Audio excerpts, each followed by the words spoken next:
This hot session where it's too hot. Alright, welcome back to this hot desert experience.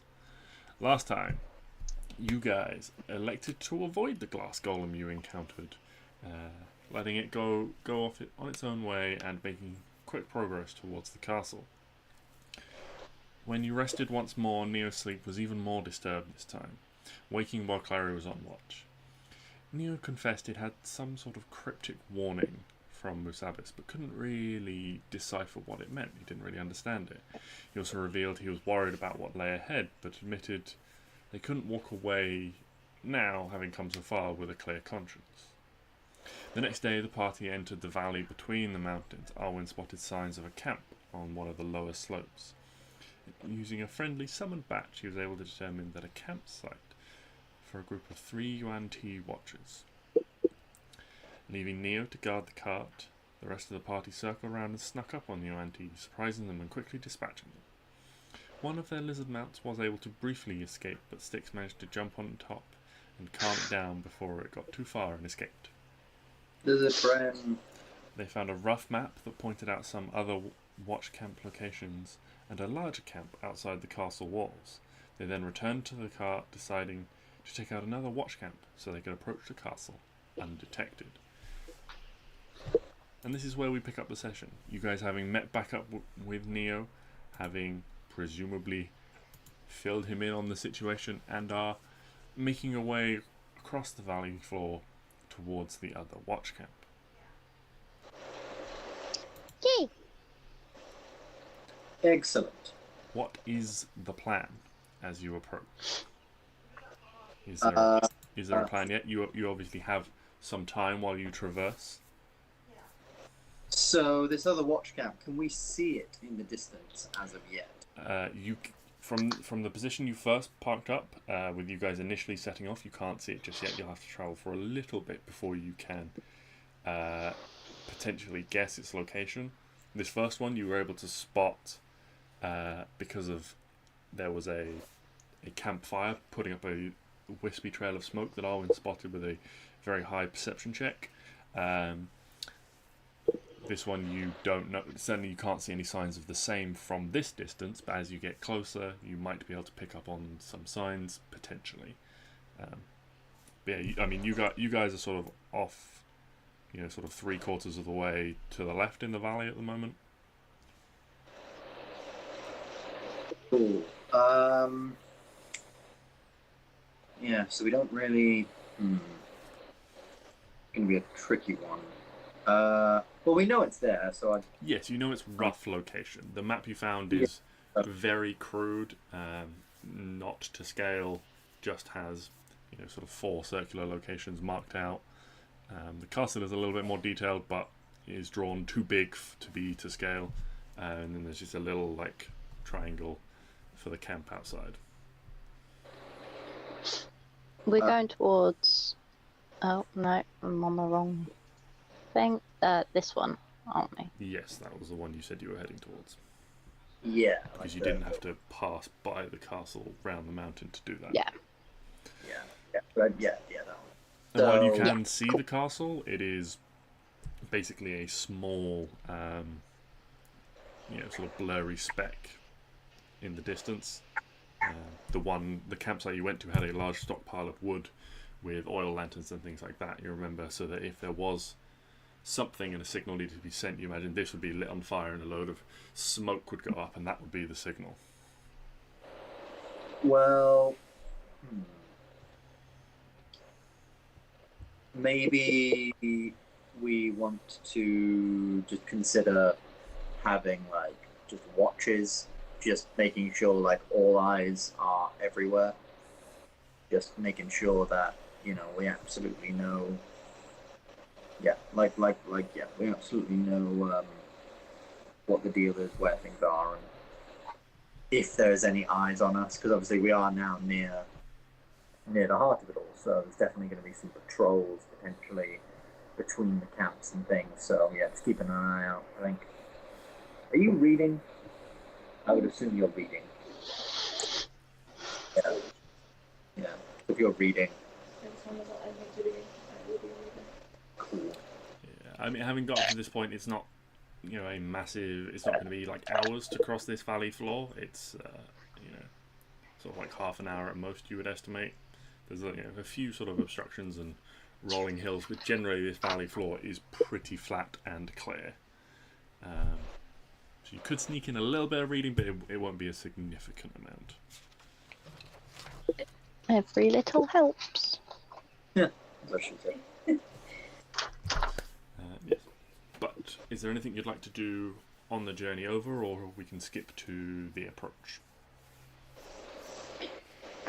No, I think I'm good.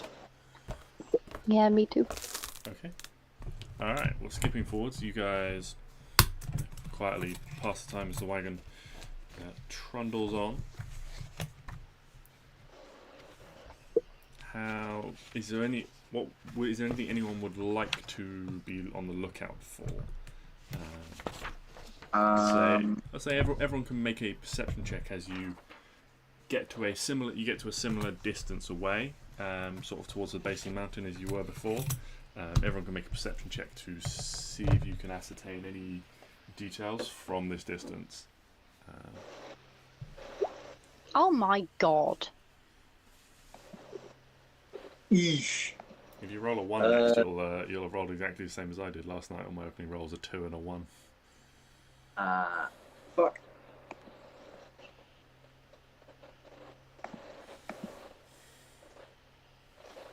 $19 from Klari. 19 from Klari. Okay, so Stix, you're up front with Neo, sort of looking and scouting the path once more. Arwen, you're trying to keep a lookout. Klari, you are reading, so if you get to a certain point, I guess you put your book away and you all sort of pause and try and figure out where everything is. You all like gather around and the wagon stops. See if you can spot any signs. You're all scanning the petrified tree line along the lower foothills, trying to see. Stix and Arwen, you're coming up blank. But Klari, you spot just for a brief moment. Maybe the wind stills and this very thin, wispy stream of smoke trickles up, giving you a little insight into the location of the camp, and then sort of a gust of wind blows and this stream is almost dissipated, becoming too hard to see, too spread out. But you do get a slight clue as to where this is located. We have a heading. Here we go.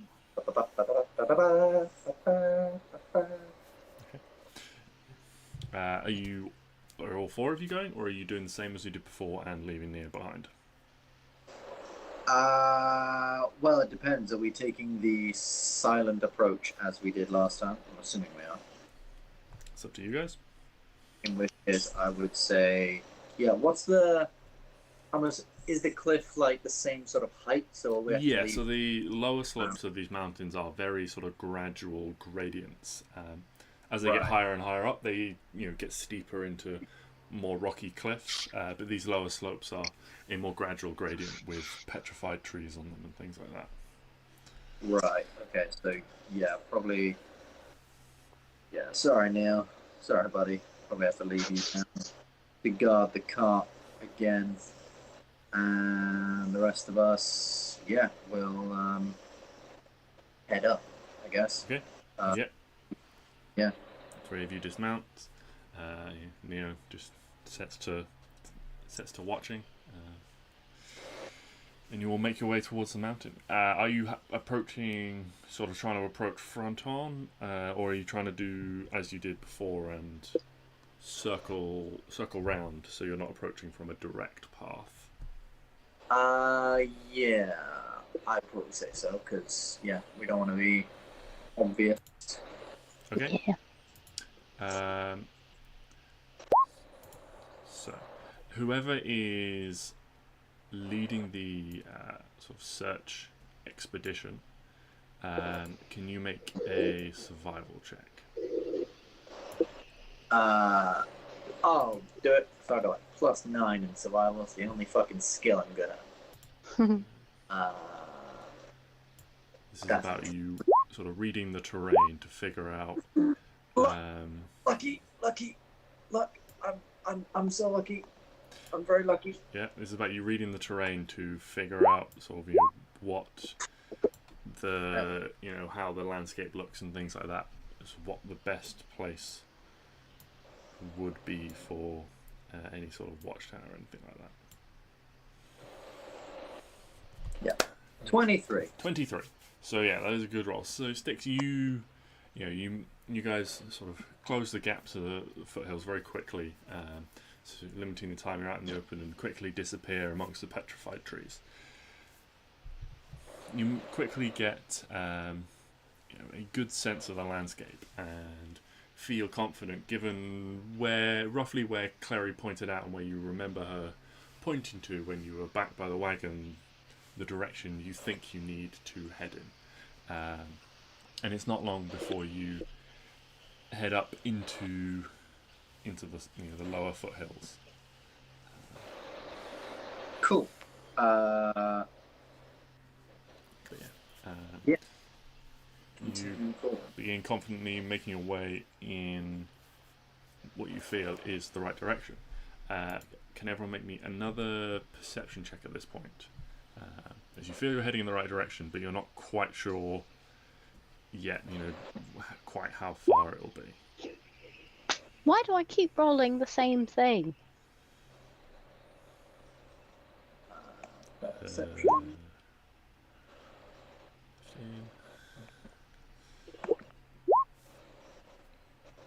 21. So, yeah, again, Klari, it's you that spots. You guys have moved up, and in your attempts to circle around, you've moved up a little higher than potentially you needed to, but it grants you a view down, and you can see a ways in the distance this little sort of wisp of smoke pinpointing the location, and following that down, you can see there is a small sort of flat of land where a stone base sort of sticks up, and you can see, rather than just a little camp here, there is in fact the first floor of a newly built circular stone structure. You can see little individuals moving around, too far at this distance to make out, but it gives you a good sense of what you might be encountering. You can see this one is certainly a flurry of activity. There are at least 6 or 7 individuals moving around here. Details too difficult to make out from this far away, but it clues you in, and pointing this out to Stix, you feel like you could confidently lead your party to this location through the remainder of the trees. Nice. So, heading in that direction. A little more than we used to. Pardon? With the last 6 or 7 individuals. That's a little more than the last one. So. Yes. So heading into. Where? Pardon? Just be wary. Oh, okay. Sorry. So heading in towards this location, you creep through the trees until you're up close, and you can see with a great amount of detail what is going on. What in God's name is that? What in God's name is what? The black things.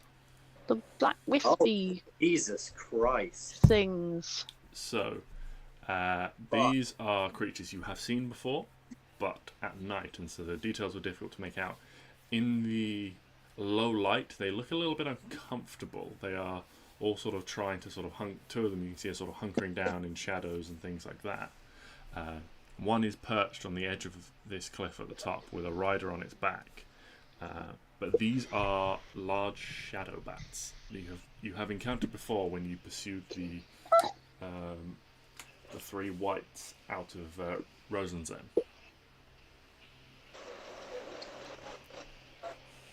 Can I have one? Can I be one? Can you be one is an excellent question. I would not. I'd assume that's some kind of monstrosity. Yes, you can be a large bat, but you could not be a shadow bat, as they are a monstrosity, not a beast. Please.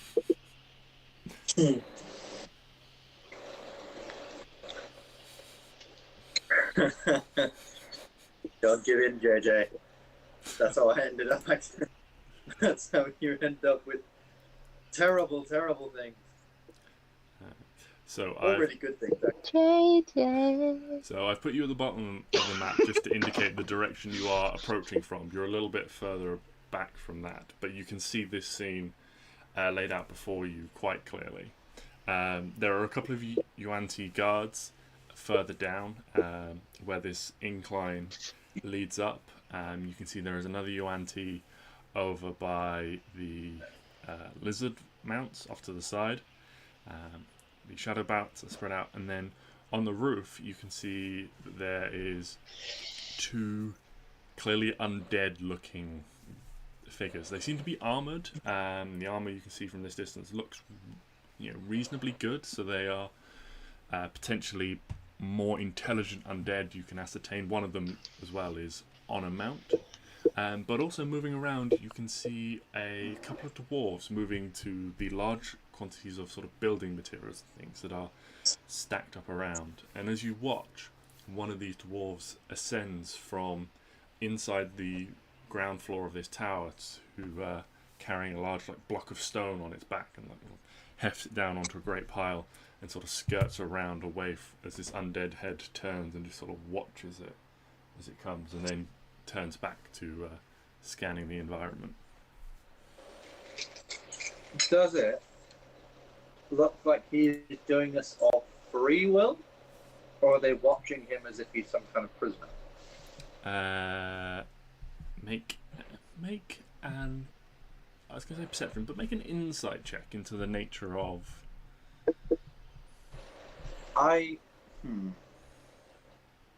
Not trying to metagame, but obviously Klari is the one that's seen most of this with her perception check. So I would ask her, help me. Or rather, I will ask this of her and then help her. You can have a discussion about what do you think, and one of you can make a check with an advantage. Turning to your companions and saying, do you think they're friend or foe? So with a 20, you don't see any manacles or chains or anything like that. They seem to be able to move relatively freely. You'd imagine the task of building is quite a strenuous one, and being shackled in some way would certainly impede that.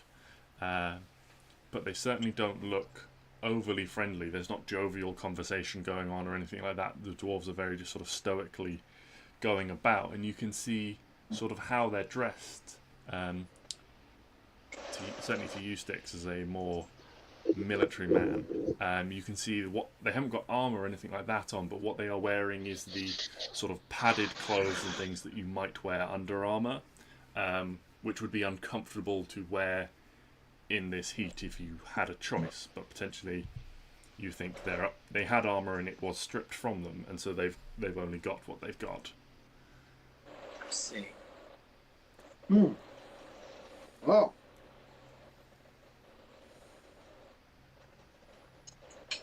There's some dwarvish prisoners on our hands. So lots of lizards, UMT, bat things, or shadow bats, and them. Is this the lady, the bad lady? The bad lady. Can you elaborate? Yeah, whatever her name was. No, this just looks like a regular. What was her name? A regular foot soldier. You can see that they've, similar to the others, they've got a quiver and a dagger and things like that. They're currently tending to the animals. They don't look like a proficient mage. Tassie or whatever, and that Tossie. was Oh, Tossie. toe lady. No, I would imagine using the big castle. Yeah, but you know, she might be like telling people off or something. But okay, no, not her. Cool.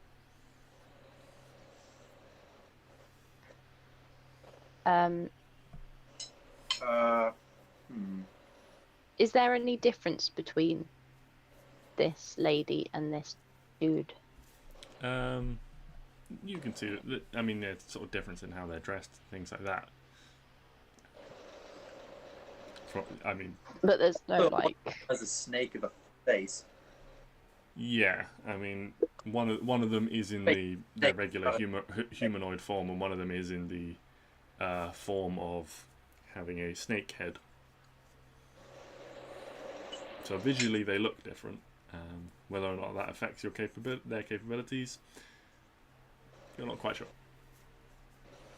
Okay, so let's go over potential bad things. So obviously, if we fail, that one way back there can just fly away. That's really, that is like big no-no.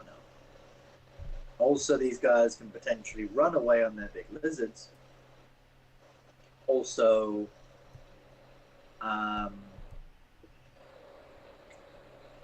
I think that's, they could just generally run away. But I'm assuming that is like all of our major problems. So, I mean, and we don't really know what's inside this place. Quick question. Yeah. How long did it take us to get up here? From which point? So from like when you first From met where back Neo up with is. Neo, or from when you left No. Neo? From when you we left him. Neo. Maybe about sort of half an hour, 40 minutes, something like that. Is it worth going back and getting them? Yeah, there's certainly plenty of daylight. You're in. It was around sort of in the middle of the day when you encountered the first watchtower. So you're in the early afternoon at this point. I'll tell you what. Because there's a lot of them. If you two are very quick, you have faster speed than I do. And you can like wild shape or whatever. I don't know if you want to do that to get him, but if you wanted to go do that, I'll wait here. Yeah, if that was something you wanted to do, knowing what you know now, before you were creeping, you didn't have a certain location of this camp, you were creeping very carefully through, sort of almost trying to be like, it could be in the next like 100 feet. You moved like 50 feet, it could be in the next 100 feet. Now you've got a better sense of location, it would be much quicker to get near. You could probably do it in about half the time, because you could rush the distance you knew was safe. Cool. I think we will do that. Just so we have another pair of hands. I also have a question. Yeah. And if you say no, that's perfectly fine. But during the time of us traveling from the other place to this place, because the land was very flat, and we obviously knew where we were going, would you say that was enough to have a short rest? You can have a short. You can stop and have a short rest. We can say you've had a short rest if you would like. You would have the time and the space to do that. It is a little exposed, just sitting on the valley floor in a wagon, but we can say that you have had a short rest if you would like. I'm not desperate for one, but it's entirely up to you. The main consequence is it just shift the timescale forwards by an hour. So rather than being early afternoon, you're more towards mid-afternoon, which may or may not affect anything you want to do later on, just depending on timings.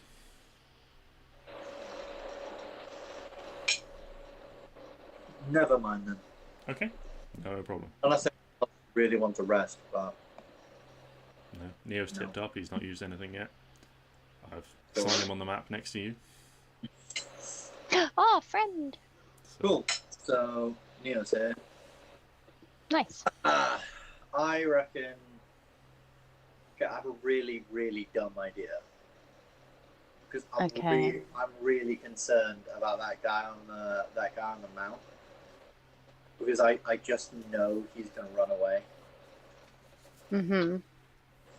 So, I mean, either we just try and fuck up the mount right now, or we like we all just sort of shoot them out as like a surprise round or whatever. But I think there's better uses of a surprise round, like getting some of the ground people out of the way.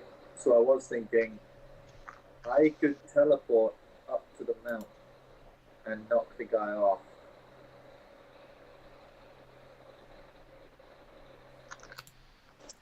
Would you like to use stealth initiative? I was maybe thinking that, because we do have the tree areas sort of either side. Are they up or are they down? They are Are they up. like up? They are up. Yeah, so we do Yes. have like. Yeah, so there's this rise that this tower is beginning to be rebuilt out of. Yeah, so we do have a bit of woodland cover if we wanted to stealth into trees a little bit and get better angles. Oh, we could try and lure a bunch of them over to the lizards and then do like a fireball or a big AoE thing, like a bomb. I'm sure I have. Yeah. Oh, yeah. We have like oil stuff, right? Mm-hmm. So we could. Oh no! But then if we do like a really big fire, We're just going to attract everyone, attract everyone. Yeah. Fun. which you don't want to do. Yeah.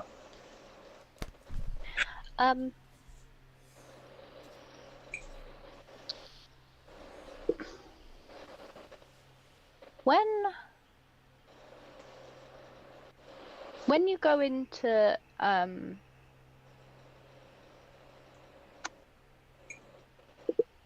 oh my god, I can't remember what it's called. Hold on.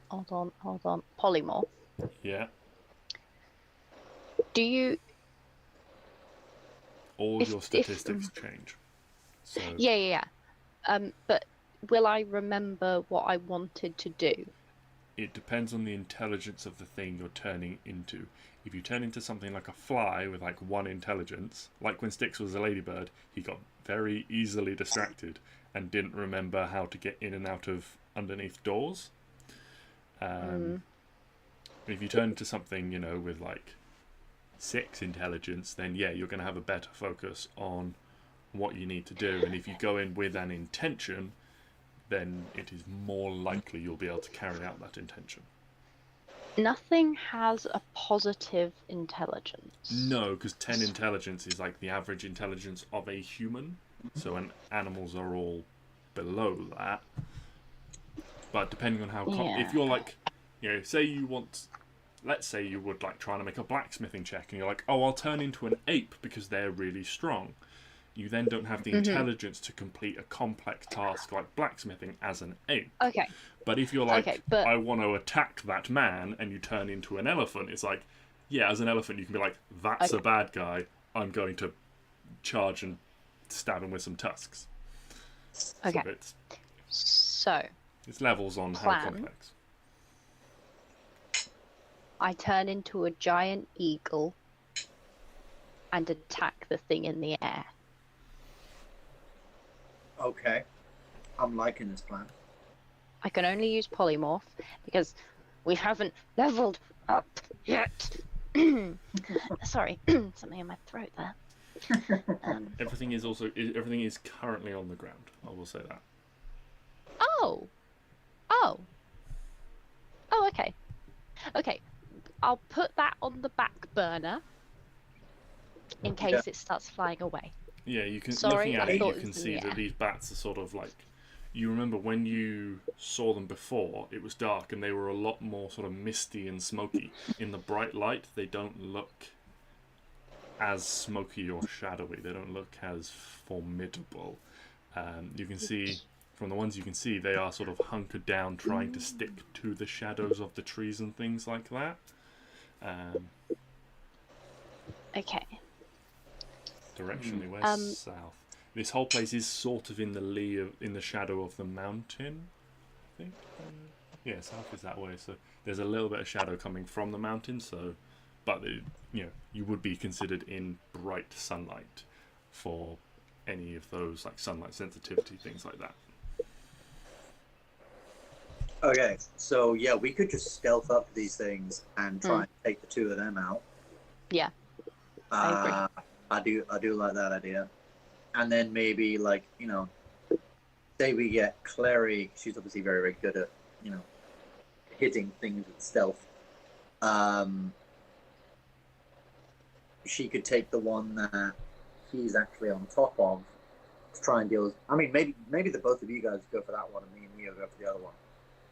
Because then also that means we're ahead and more in front, so that then when shit hits the fan and things are coming for us, we're the sort of front lines, I guess you could say. But we got to get the big boy over there first. Unless we keep Neo over here and he can come in as like reinforcements. I mean, okay. Stix could get this one. On the far I right. could, yeah, I could get this one, and then Klari gets this one, and then once I've done this one, I can then go help Klari with this one, with the man. Yeah, the man is my only concern because I remember those dudes hitting like a fucking truck. But if we all try and get rid of the flying thing first, then no one will have the high ground except me. That is true. Thing. That is true. Maybe try and deal with that one as Arwen. Oh yeah. And then obviously. Yeah, unless anything starts flying away. Yeah. I'm on the ground. Cool. All right then, yeah, and then I would maybe suggest Neo stays here, so then when things kick off, he can come in from the back and start sort of getting flanking opportunities and just spreading them all out a little bit, because just having all of us cornered in one place, I mean, we saw what happened there and we all fucking died, so. Yeah, I think having him sort of come in from the back might be a good, because also then he's also blocking the main exit, like this road, which is good for me. So. Yeah, sounds good. Yeah. Okay. Well, in that case, we'll drop into a nice stealth initiative, and can everyone roll some initiative? If I get the same fucking numbers again. Oh my god, Klari is hurt. How? Give you some health. I'm going to give you 20 health. How do I keep getting the same rolls on my advantages? Yeah, before we go, I just quickly use some lay on hands on Klari because she's worse to wear. Okay, no problem. Right, so up first, we've got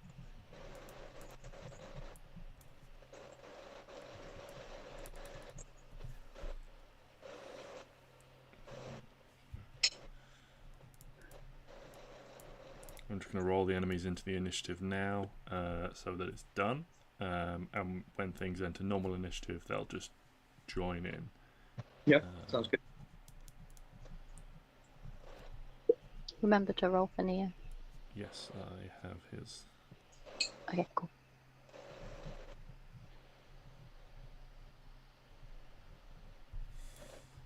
Okay, so up first, Stix. Stealth initiative, is also like loose if you want to be like, yeah, I just want to hold my turn or until Arwen gets a pass without trace up and that sort of thing. Like, I mean, are you pass without tracing, or? I mean, I don't think there's any point because me and Klari are. Well, Klari is stealthy as hell, and you're too far away. Yeah, I'll be too far away from. No, for it to benefit. I'll only be over here. Oh, are you not getting? Oh yes, no, I'll be getting that dude. Never mind. So I'll be going. F5 for it. Oh, I gotta climb up the fucking wall and get up there. Well, you guys, I've put you there because that's the bottom of the map, but Okay. 5, 10. Yeah. How far can I move with that wall? I'm happy to just like ignore the wall from the position where you guys are and just start. Because I'm imagining you guys are like splitting further back and coming in, and so it wouldn't be an issue for you. So yeah. So that's going to be me, and then I guess is there any with stealth initiative? Is there anything against like dashing? Like if you dash, then you need to make a stealth check, basically. Oh. The thing about stealth initiative is rounds are basically 12 seconds instead of 6 seconds. Okay. So you can still move 30 feet. It's just you're effectively moving at half speed because you're doing it sneakily. So if you're dashing, then you're moving. You are moving faster.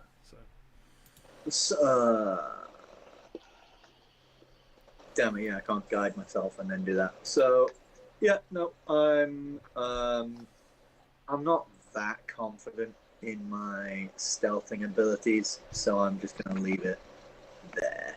Okay. For now. Cool. Okay.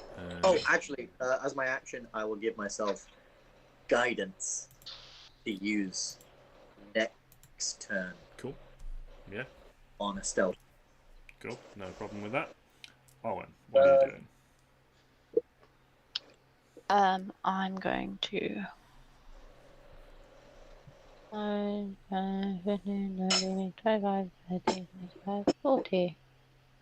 Ta-da! I've also put the cold string on my bow. Okay. What do I add anything with the coal? So the same as with the fire one, you choose when to use one of the charges to deal an extra d6 of damage. D6. Yes. Okay. But it's not D6. automatic. You just have to decide if you want to use the charge. It's not on every shot. Okay. How many shots? What is 3 it shots. on? 3. Yeah. 3 per rest. thingy. Yeah. Okay. Cool.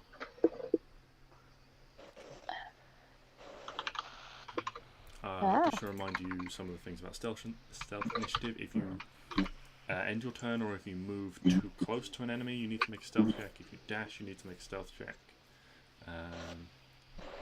Things like that. Yeah. The enemies all start unaware of your position as you fail check. If you fail a check, it won't just be like you failed, boom, normal initiative.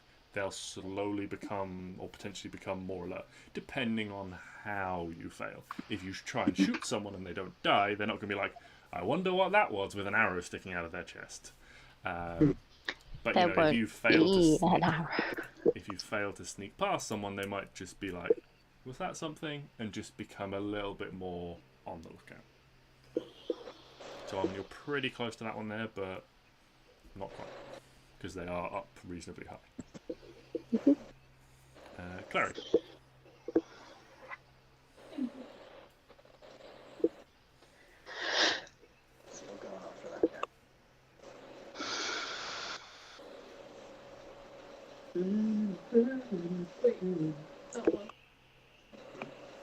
Oh no, yeah, sorry, you were going, yeah. My bad.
Okay. And then use my action to dash. Okay. Yep. Can you make? I'll say, can you make a stealth check? I don't believe you can fail this, but if you're dashing, yeah. So 23. Cool. Okay. Yeah. Everyone is still unaware. No one is actively making checks, so everyone just using all the monsters' passive perception at this point in time. So 23 easily smashes all of that. Neo, you just wanted him to remain where he was to rush in and block the channel. Did you want him to ready anything? Or have him just waiting, ready to move in? I'd probably say just waiting. Just like waiting. Yeah. Mm-hmm. Yep, no problem. Okay, back to you then, Stix. Back to Stix. Stix, with his guidance, is going to move 5, 10, 15, 20, 25, 30, and then do a little bit of a dashy poo to go 5, 10, 15, 20, 25, 30. Now, can we sort of say that I'm further right than that? Yeah, that's not a problem. Around more like in the tree line. So if I'm right then, I'm like 15 feet from the edge. Yeah. Can we say like 25 feet from the edge? Yeah, that's no problem.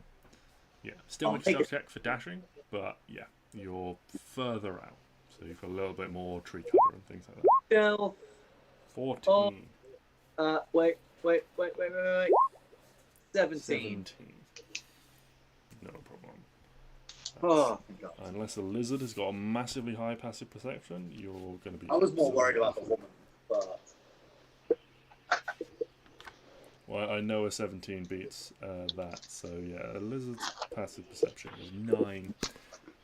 Would be a bit unusual for it to have a 17, but you never know. Yeah, 6. You're all good.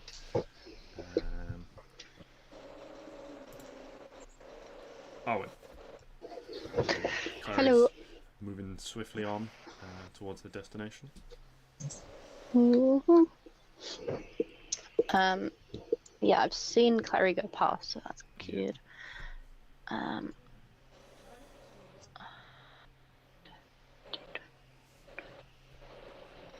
If I'm here, can it see me?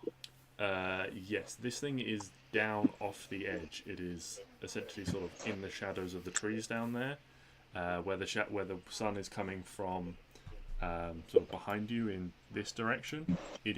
This thing is like crouched down, so you would effectively be right next to it in that square. Okay. So this thing is so not. It is was... down in the shelter of the. Yeah.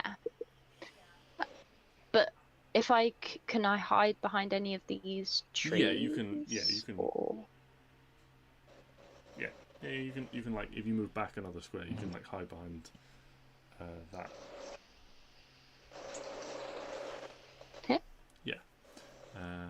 I mean, if you want to move up cool. to it and take an action, then obviously you can. But if you just move up to it and stop, then it's not gonna be a good time.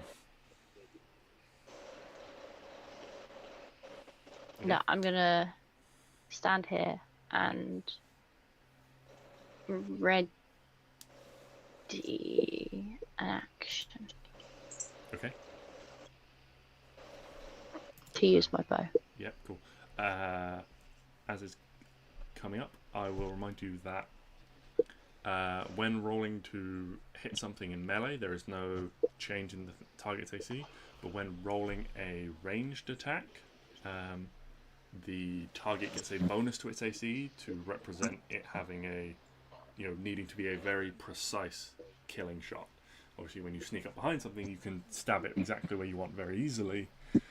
But if you was trying to make that range shot, it's still difficult, and to get that exact, one-shot kill, it gets a bonus to its AC.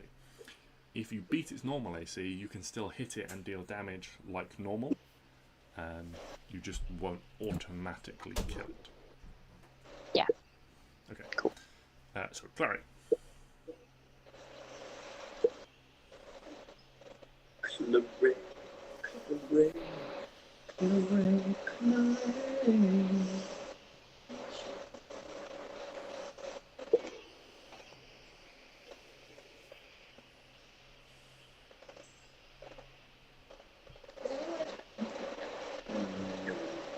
Are we like waiting to attack again?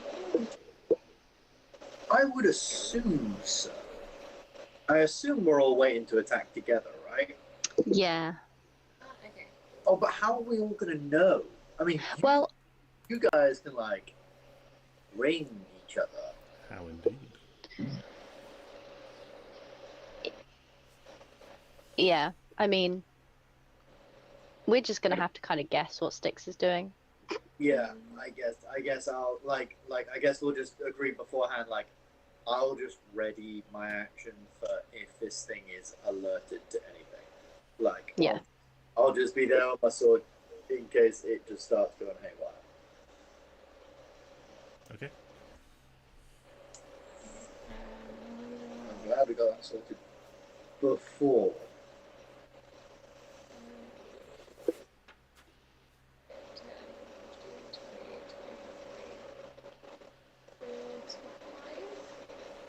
Mm-hmm.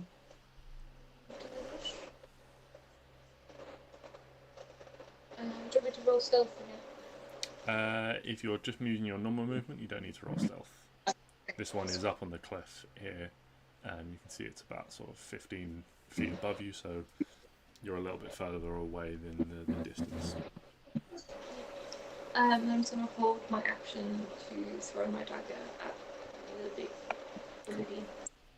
When I'm gonna give her a little mental note to let her know that I'm in position. Okay. In position. On my mark. Alright. So, these guys. Neo would be the only one to... Stix might see this as well, actually, as one of these guys just moves over towards the middle and then disappears. And this one just moves over to take up a more central position. This guy comes down here a little bit. This guy wanders over and starts giving this lizard a bit of a scritch. Just let the dwarves move around a little bit as well. Stix. Stix is gonna continue moving at sort of normal speed now. Up to so this thing it looks like it's at the top of the cliff, right? No, this thing is also down.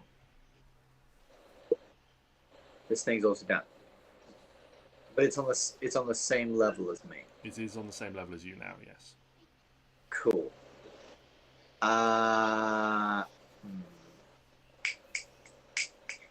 Yeah. So Stix is just gonna move like I can see like this tree here. I need to get. Thing is that I would need to get pretty close to it, but I just don't trust that I can get that close. But then again, I guess it would be a sort of surprise. If could I ready an action, for example, to I don't know if that would work, but this thing's so open. I mean, I guess because you guys, I obviously don't know that you guys are ready, but I'm assuming it didn't take you guys that long to move around the other side. So, I guess, because here's my thing, I would regularly just move up to here or something, but I can't, I'm not good with range. And even if I was good with range, it's not like I can do as much. I can't smite or hit it very well. So I'm just going to move up to the edge here and I guess there or there if I could be there and sort of get to the corner, dust off, my heavy crossbow. And do I have anything good that I can put on this heavy crossbow? Like helmet or weapon or anything like that? No, but ensnaring strike. I feel like that's the kind of thing. It's for rangers. Ooh. Ooh. Alright. I'm gonna cut. I didn't know I could fucking do this. Wait, can I do that with everyone? Oh, that one says melee. But that one says I'm very a intrigued. weapon attack. Ensnaring strike. You can do it with ranged weapons. I didn't fucking know this. So yeah, I'm gonna dust that off. I'm gonna sort of like, in my head, just sort of be like, I wonder if I can do this on this. Cast ensnaring strike on my heavy crossbow, and then just be like, oh shit, this changes everything. Okay, and I just sort of like crouch down, or like, actually, if I was to, no, I don't want to lay down. That's a stupid idea. So yeah, I'm just gonna sort of like crouch around this corner, heavy crossbow aimed, and I'm holding my action for me to hear for one of two things. Either this thing starts like flying, or I hear commotion from up high. Okay. If I start hearing like commotion, or if this thing tries to get off the ground, I'm shooting it. Okay. This has changed everything. Abby getting ensnaring strike. This shit is awesome. Like Entangle, but on a person you shoot. One specific person. Ooh. But I think it's a ranger spell. And it's only first level. So pretty good. And it deals damage. So you can stack all your damages. Anyway, yeah. So that is my. Do I need to make any kind of check from sort of standing there and peeking around the corner? Yeah, you are within 15 feet of the shadow back there, so make a stealth check. Oh, this is where my whole plan goes down, buddy. 30. Yeah, luck. Okay. I'm using luck for that. Okay. I hate myself, but I'm doing it. So was there? Okay. I Nothing feel like changes. 15's a bit better. I don't think a shadow bat has like 5 wisdom. Okay. Yeah. In my You efficiency, but think you're fine, Stix. cool. Like it hasn't made any. Yeah. Whether or not this potentially changes your plans for your next turn, your turn is resolved essentially all at once. So you can move up and attack something, and it'll be the resolution of that attack that determines what happens to the awareness. It's not like you move up, they become aware, and stealth is broken. It's like you move up, potentially take something out, and maintain stealth. So Yeah. Cool. just to give you that reminder in case, as you are a more melee focused character. Yeah. But no, I'm sat. I'm waiting. Okay, Arwen, you are Hello. back to you. Hello. Okay. I will ask Clary in my brain holes. My Using the brain. messenger ring. Yeah, that's the one. Cool. The brains. Also known as brain holes. Exactly. Glad Stix understands. I'll ask if she's ready, or if she still needs time. Ready to go out, girl? Is that what this is all about? Just a little dance, Yeah. little head bob. It's like. We're going out in the town. Yeah. So Arwen, you ready your bow. Clary, you get this message from Arwen. You can obviously respond to it, and depending on how you want to respond, that would be a trigger for your held action as well if you wanted to take it. Yeah, I'll let her know that I am ready and do the well, the throw. Okay. Pew pew pew. I'll throw. Go for it. Roll to hit.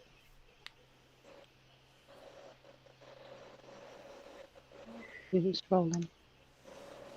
Well, Klari, you go first because of your Let's go. held action. Yeah. So a 20. Yeah. So this thing hits. So there's just from your perspective, there's just sort of a swishing noise, and then there's almost like basically like a burst of smoke. As sort of like as you're focusing on this one out of your periphery, you just see the other one just explode into smoke. And then there's a bit of a sort of like a discordant sort of like screech or yowl or something like that as this white on the back suddenly tumbles to the ground. I'm gonna make a dex save for it. 14. So it tumbles to the ground and it manages to sort of like throw out an arm and sort of catch itself before it tumbles off the cliff down towards Klari. That is one defeated Arwen. Cool. You can make your attack. Is it with advantage? It is, yes, as you are X. hidden in stuff. 19. Finally, something slightly different. So, when you see the same thing happens, you let fly this arrow, and in a puff of smoke, this thing is evaporated. Bye bye. Nice. Would Stix have heard the white going? Rah! That was gonna be my question, but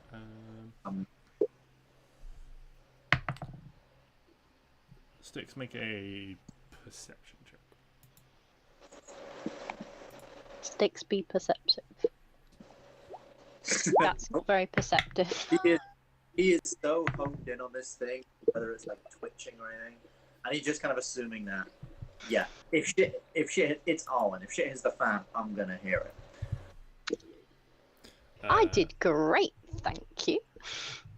Yeah. Oh, you did, but I know that when with Arwen, if shit hits the fan, it hits the fan. There's no half-assing going loud. Yeah. So, Stix, you are unaware of the situation. Klari. So, Klari, that was your held action. So, Arwen, you have a second shot. You still have movement. You still have your bonus action on your turn. Oh, I'm gonna Klari, you are up next. walk 5, 10, 15, 20, 30, 35, 40. I'm gonna come and stand next to Klari. Okay. There is a bug on my screen. Go away. Can I see the white, or is he on the floor? He's fallen prone on the floor. So from your position down low, you guys can't see where they've landed. Okay. Or you could maybe see like a small, like a tiny section of like the back of their armor or something like that, where they're like just slowly beginning to stand up. You can, but it's enough to let you know that they're on the ground, but you can't really see enough of them to be able to hit them with a weapon. I mean, a spell may be different depending on like an AoE spell. Obviously, you could chuck up there. But What if I jumped? if you jumped, I did a little hop. a little hop. Roll an athletics check. Let's see how the jump goes. As you're like running over and realizing you can't see, and so you leap heroically into the air with your bow drawn. Let's see how this goes. 15. It's a pretty good leap. You're like there's like a broken stump or maybe like a fallen tree, and you use that to kick off, and you get a couple of good few feet in the air. I'd say it's enough that if you wanted to use your second shot to make an attack, you could. They would have some cover, but Would that be a normal one then? That would be a Because I normal did attack. have advantage. Yeah, that'll be a normal attack, and this one is certainly alerted to the situation. 15, unfortunately, won't hit with the cover and things like that. This arrow just shatters against the cliff. Ah, I haven't rolled. Sorry, I looked at the wrong thing. I looked at your athletics check. 19. 19. A 19 will hit. Yeah, it will. Get fucked. Yeah. Pew. So yes, you can roll damage. Can I say that the oh my god, the cold thing happened, or Yes, you can. Yeah, you choose that when you roll damage. You don't have to decide that before you roll. cool. Has he taken damage from the fall? No. Damn it. No, he's only fallen like sort of like 5 feet and just tumbled to the ground in surprise. Fucking hell. So that is Well, that's shit, but you know, it's what it is. so that is 9 damage overall. 9? Oh, sorry. Yes, your bow does 2 types of damage. So it is 13. Don't Yeah, deprive me sorry, of my 4 damage. Sorry, I was getting it confused with a dragon longsword, which you have. I was like, that's not a draconic creature, but it's a different type of weapon. Arwen is so dragony. Hell yeah. Okay. So, Klari, Like how it is you your make you cardio, and yet you have a sword that fucking kills dragons. So that no one else has it, so they can't kill the dragons. Okay. I like that, actually. Not having everyone killing dragons. Ain't nobody killing my dragons. Ooh. So, Klari, you're up. This guard is certainly moved up the tracker. This one is certainly alert. Which one, sorry? The one who has fallen off his mount. Oh, that would make sense. Yeah. They are alert. They have not yet reached aware because they are. Actually, Arwen's attacked him and hit him from basically next to you. So I'll say, yeah, they have become fully aware of your position, and when they when it's their turn, they will be aware of your position. For now, you are down low. This is about a 15-foot cliff at this point. Okay, did you say, do we have line of sight on him? Arwen was able to just make it up because she was sort of running over with a leap. Excellent.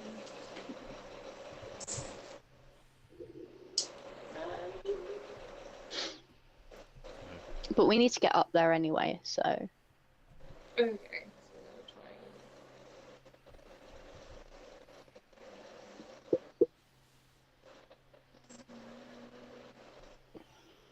How far up is it? It's about 15 feet. 1-5. Yes, 1-5. Okay, I can. Okay. Chance. Is climbing double movement? Normally it is, but not for you because you have magic boots. Oh my god, I do. I can just climb. Yeah, you can just fucking run up walls. Oh, then yeah, I'll just spider climb up the wall and stuff. It's fine. Spider How does Klari spider climb? Does she spider climb like Spider-Man with her hands, or does she just walk along and then just turn 90 degrees and walk up the wall? I've always pictured it like Spider-Man. Like, Okay. yeah, like Klari just runs and just quickly just straight up the wall, no issue. just doing it. Barely even gripping for hand, almost instinctively grabbing for handholds, but Yeah. you don't need to. She just does it for dramatic effect. Yeah. If Klari could, would she dislocate her joints and do it like a creepy monster? Oh, absolutely. For that full horror effect? Klari is nothing if not a performer. And then backwards in a bridge, just. Oh, Jesus Christ. And then onto the ceiling and down on top of the enemy. Now that is what some people would call nightmare fuel. Imagine that. That's I'm the imagining it. rebate, that is. Fucking hell. Can you imagine, like, all of a Beautiful. sudden turning around and being like, oh yeah, this fucking crazy thing that can't roll below a 19 stealth and following you all along. 23 stealth, And even if all, 19%. yeah, 23 stealth, and even all the darkness and all the stealth that you're trying to do, she's fucking seen you. And she just sort of like that creepy spider that you never want in your house, she's just in the corner of the room, fucking like, hello. Man. So Everyone just comes in and it's just like, no. That would actually be the scariest shit. I haven't thought about the fact that I've made a creature of nightmares. That she can't be seen unless she wants to be seen, but she can always see you, and she can climb up walls and fly in the darkness. She knows when you are sleeping. She knows when you're awake. She's like, She knows when you've been bad or good. So be good for good. no. But yes, a 26 will certainly hit as you like climb up and see. It would actually be a 28, as this creature is still currently prone. So you'd get up there and it'd still be prone, so you'd have advantage to stab it while it's on the ground. Which also means if you have advantage, you get sneak attack. yeah, it was right. I'm good in my mind. 16. 25. 34, 41 points of damage. Yeah. A palpable hit. I need you to dress as like evil, terrifying Clary for Halloween. she's got red eyes as well. Yeah. Is that what you're into, Ben? Mm-hmm. Creepy demon woman. Fuck no, that'd be terrifying.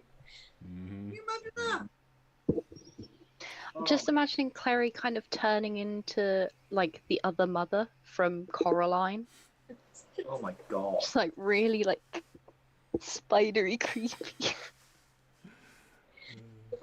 And then she turns into like just very normal, like, hi guys, how are you?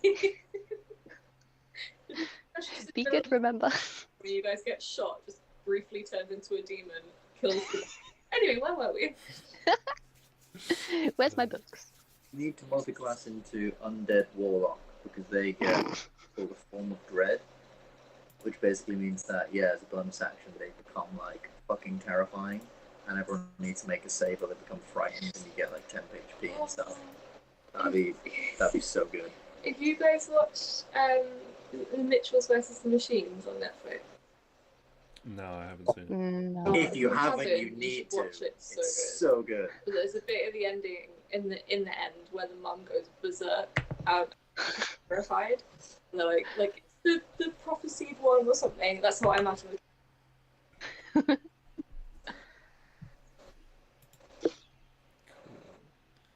Yeah, you should watch Anything it. else on your turn, Clary? Your action, movement, any bonus actions? Does this dude look weak at all? You remember these guys were quite hardy, but the certainly your attack has been quite devastating. Narwin's has helped.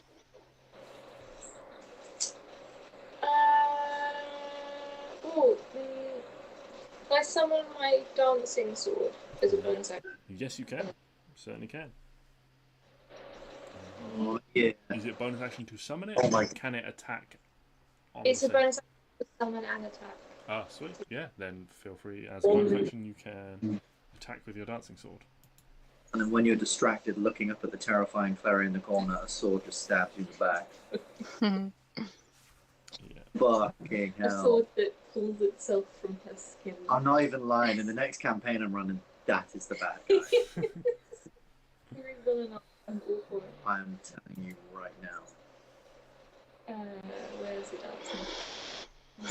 That would be so epic.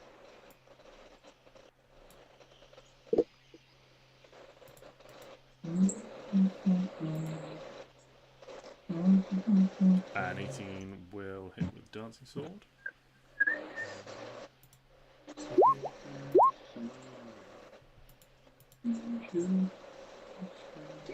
Do I get the modifier still for the dancing sword, or is it not because it's a bonus attack? I can't remember how it works. So it should say on the item because it's not an offhand attack, so that the dancing sword is different. Yeah, I'm pretty sure you get your next. That's one I thing thought pretty that, good yeah, I about remember that it's being like the reason I wanted it. I don't think I wrote it down. Yes. I'll say yes for now, and then I will look it up in a minute. Okay, So, thank you. an additional. Oh, don't zoom into the map. That's not what I want to do. It's an additional 13 damage. So yeah, this guy's looking reasonably rough down the ground. Certainly can't take that again. But yeah, is like now scrambling for a sword. You can see there's like a bow and a quiver on his back that are being ignored, like trying to pull out this long sword. But yes. Moving on to Neo. I've rolled a perception check for Neo. He's none the wiser. So. Oh wait, has there been commotion? Commotion that I can hear. I'll say yeah. Make another perception check, Stix. There's been. Oh, come on, Stix. Klari is certainly a naturally very sneaky individual. Yeah, I'll say with a 19. Yeah, you hear the sounds and immediately pinpoint them for what they are because you know what's coming. Everyone else who's heard it is not immediately clued in because they don't know what it is. All right, so, yeah, crossbow. Stix, you get your held action. I know me and you have had. Why am I not using my hand axes? I've already cast a spell on my heavy crossbow now. Oh! 19. Yeah, 19 is enough. You don't need to roll damage as this crossbow bolt. You like step forwards and peek around the corner, and like step on like a little bit of shale or something like that, and there's like a snap, and this thing's head turns towards you, and as it does, you put a crossbow bolt right between the eyes. And because I cast Ensnaring Strike on it, like from the thing, like all these vines and stuff come out and just like solidify its body to the ground, just like You've basically planted a bush. Basically, this thing disappears like in a puff of smoke like the other ones, but where the crossbow bolt like thunks into wall, just like a shrub appears of like vines and thorns. I just look at it. From your death, one day may come life. Oh, very wise of me. Oh. Look at that. Don't let it go to your head, Stix. Yeah.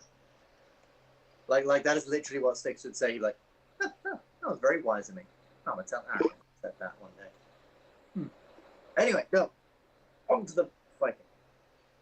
Everyone's off. And so that's Stix's held action. So Neo is unaware of anything. Unaware. So we go to the whites. They operate as a group. So this one is going to give a sort of a screeching call out, some form of communication, and then is going to make how many attacks can they make? It is 2. So they can make 2. This one can make 2 attacks against you, Klari.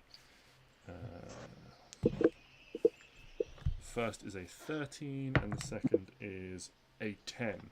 So as this thing sort of like scrambles to its feet, like trying to fend off the sword with, like trying to strike out at you with this long sword, you manage to easily just parry both strikes with your dagger. Clang and flash of sparks, but you are unscathed. So this one at the top is going to, hearing the shout, is going to run over in this direction. Perched on the edge of the roof is going to take 2 longbow shots at you, Klari.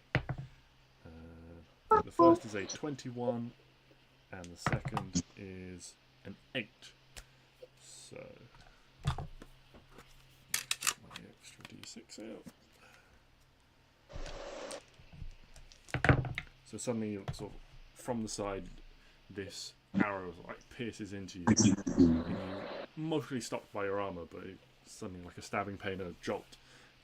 You take 5 piercing damage, and then there's almost like an after effect. It's like a wave of energy sort of like pokes through this arrow, and you take an additional 8 necrotic damage on top for 13 total.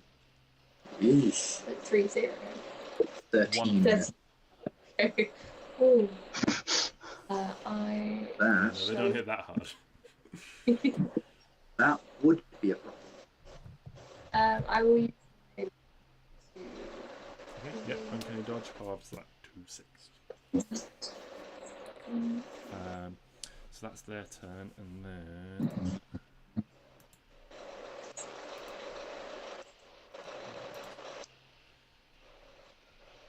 this one comes rushing like out the door, grabs this dwarf, and just like drags them back inside.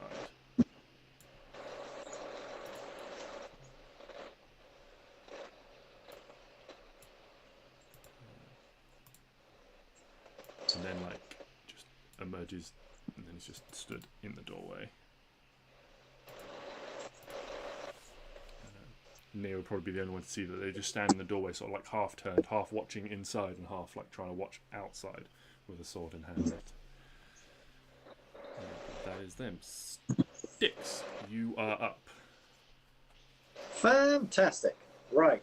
So Stix, hearing with that perception check, I've heard that there is definitely commotion going on. There's definitely fighting, but I've heard like like clang of swords and things like that. Yeah, you are aware of the situation that things have certainly started to go loud. Essentially, at this point, I'll say we are into normal initiative now. No more stealth initiative. Fuck yeah. Hand crossbow, heavy crossbow goes away for another year.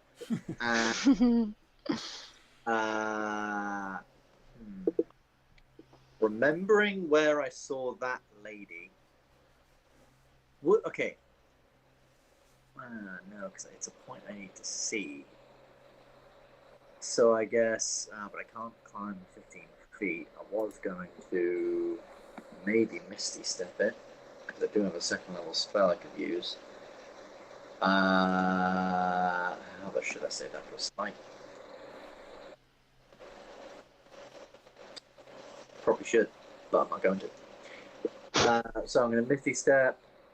Well, realistically, I wouldn't remember exactly where she is. My perception is not that good. So Stix sort of runs like back here, and then sees like the heads of the lizards, and decides to get up in between them because that went really well last time. Mm-hmm. And so I Misty Step up here, and then I see this bitch, and I'm like, oh. Hi, my name's Stix. And just start slashing with two quick stabs. I'm actually, you know what? I'm actually going to try. I want this woman dead, so I'm actually going to be using hand axe. Give them a go today. So first hand axe comes in with a 26. Yeah. And that deals 14 points of damage. Okay. The second one comes in, and I'm not going to luck that. It is what it is. But then bonus action attack. Misty Step, you can't bonus action attack. That's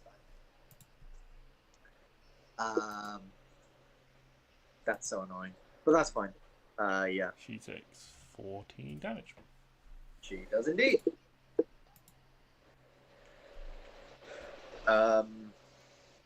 Yeah, and I'm gonna try and not harm the lizards again, because the previous lizards were really nice dudes. Okay. They were. All They right. were super lovely. Okay. All right. So that's everything on your turn. This individual, having just been double attacked by Stix, turns around and pulls out a dagger of their own, and that is a 10 to hit, followed by a 13. So yeah, you're like up in the surprise as off balanced her, and she's like falling back and starting to try and move back away from you. Which indeed she does, being sort of like surprised by you. She's going to go 5, 10, 20.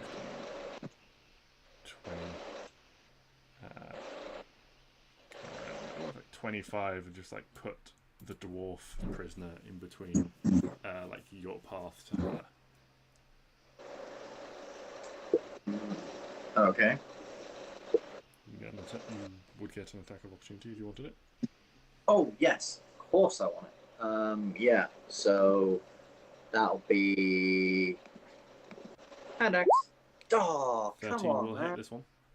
Oh, thank God. Okay. Yes, that's 15 damage. Oh, get some good damage with these hand axes. 15 damage. Cool. And that is her turn. These guys are... This one goes 5, 10, 15, 20. Grabs the dwarven prisoner and just starts bringing him over again, trying to bring him aside. This one is going to go 5, 10, 15, 20, 25, 30, 45, 50, 55, 60. It's going to use all its movement to dash over to the threat it can see, or the initial threat that it saw, which is Klari. But that's everything it can do. Arwen. 10, 15. I can get to here, can't I? Because it's like 15 feet up and then so one. Yeah. For climbing, it makes you move at half speed unless you have a climbing speed.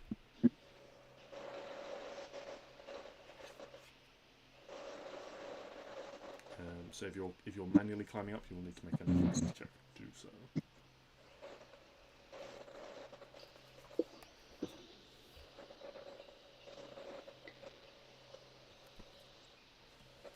Damn it. Okay, where was I? Here. You were, I believe you were one space, either there or one space to the right. I'm not sure. 5, 10, 15. Okay, 15 to there, and then it would take 30 feet to climb up. so I don't have enough to climb up No, not on yet. this round. Okay, I'm gonna walk to here. Yeah. And then I'll climb up next turn because I can't do it. Ooh, can I cast Hunter's Mark on that guy that's here? Yes, if you do that before you move. So that's fine. Yeah. Yeah. Oh shit. Klari, what are you? Guess it's second level.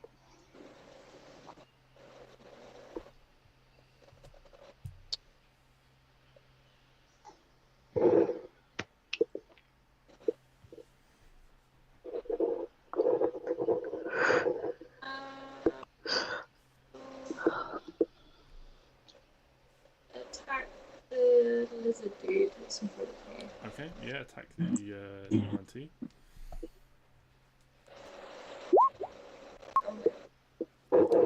Natural 1. Unfortunate.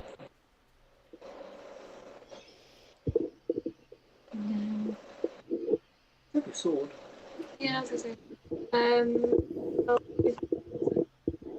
With the dancing sword on the guy that I was attacking earlier. Okay, yeah, go for it.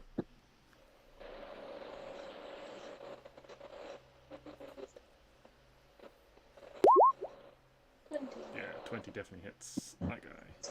Another 12 damage.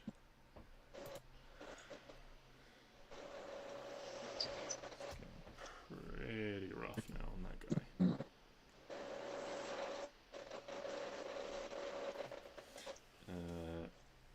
Any movement?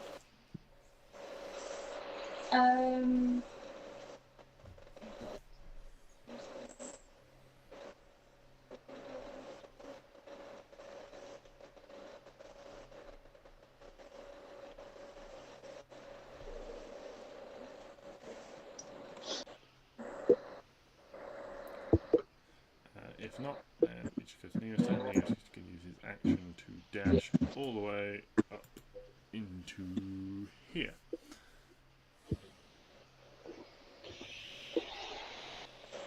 Nice. What he's going to do, move on to the dwarves. Oh, this guy is going to attempt to escape. Yeah, he successfully does so. He breaks away and manages to dash. His dash is like 5, 10, 15, 20, 25, 30, and just like gets behind Neo. And Stix, you might hear, he's like, "Have you got a weapon? Anything I can use?" Neo just like pulls like a dagger off his belt and hands it to him. Yes. And then there's sounds of scuffling and things going on inside. Whites are gonna go. This one here is still holding his position on the doorway. And so the one nearest you, Klari, is going to take 2 attacks against you. That is going to be a 23. And it's a natural 20 on the second attack. So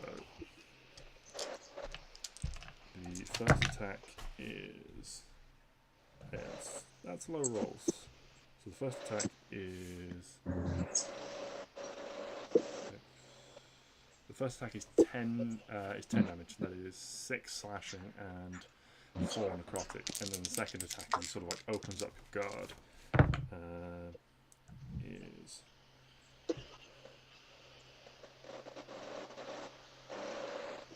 are we all looking? Is 29 on the second attack. 29 damage. Yeah, that was a crit. Oh. Can I use my reaction on uncanny dodge? Yes. That one. Yes, you can uncanny dodge that one to bring it down to 14. And then, unfortunately, as the only target, the one with a bow is going to take 2 shots as well. The first one is The one with a bow. yeah, the Who's one got a bow? standing on the roof here. Oh yeah. So the first one is a 10 to hit, which will miss, and the second one is an 18, which I think hits Klari. Yeah, because my AC is 18. So Yeah, okay. So 1 hit with an arrow is 8 piercing damage and 7 necrotic damage. So 15 total from that one.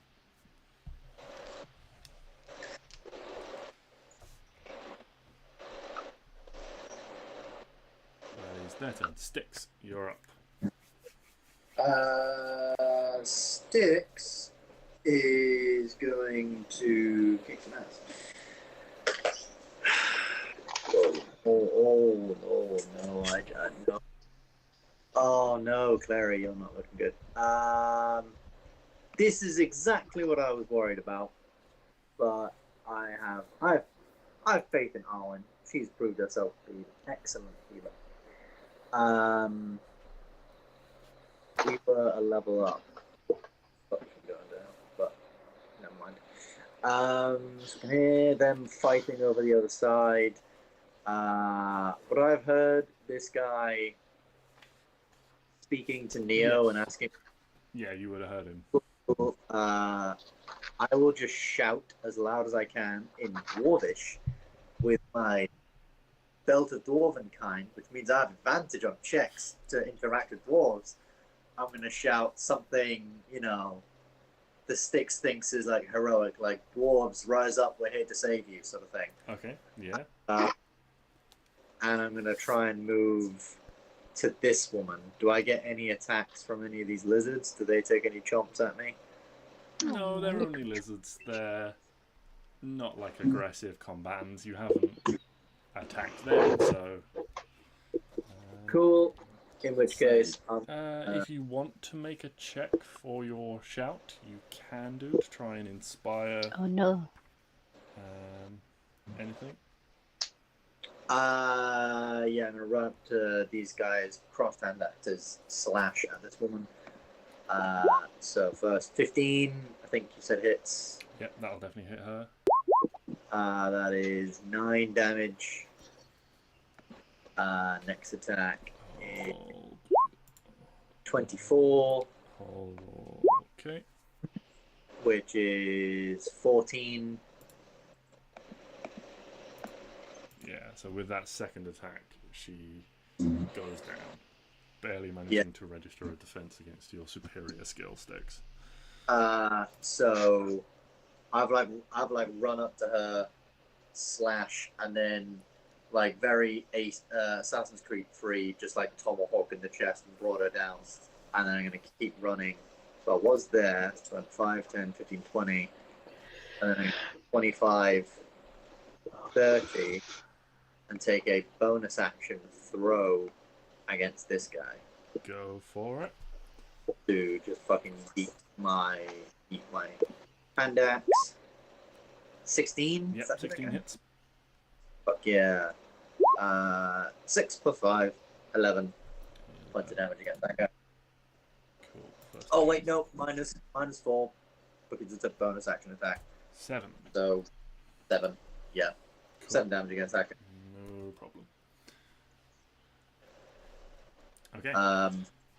And then I know it's a lot, but would you allow me to just shout out like, "Are we all good?" in common, like, thinking that maybe they can hear me. Yeah, why not? You haven't used your shout for the dwarves as any sort of check, so yes, I will say you can. You can do that, no problem. I'll just shout something like, "How are you all doing?" As I'm now gunning towards that guy, hopefully trying to get his attention. Stix, as you got into that position, you'd see through this open doorway, you could see a number of dwarves and another UNT inside. You can see that they are very much acting as like a guard, trying to stop them getting out, as is this white stood in the doorway. The UNT has their back to you, but the white is like on the half turn, trying to watch both. Are these dwarves? They're not chained up or anything. No, at they're not chained up. They are just more that were inside, busy working on things. Cool. Yeah, then that is me. Yeah. Okay. So then it is the UNT. This guy is going to turn around as a new threat to face and take 2 attacks against you, Stix. So I believe. That is an 18 to hit you, Stix. 18. I don't currently have my shield out, so that does just. 18 and a 21. So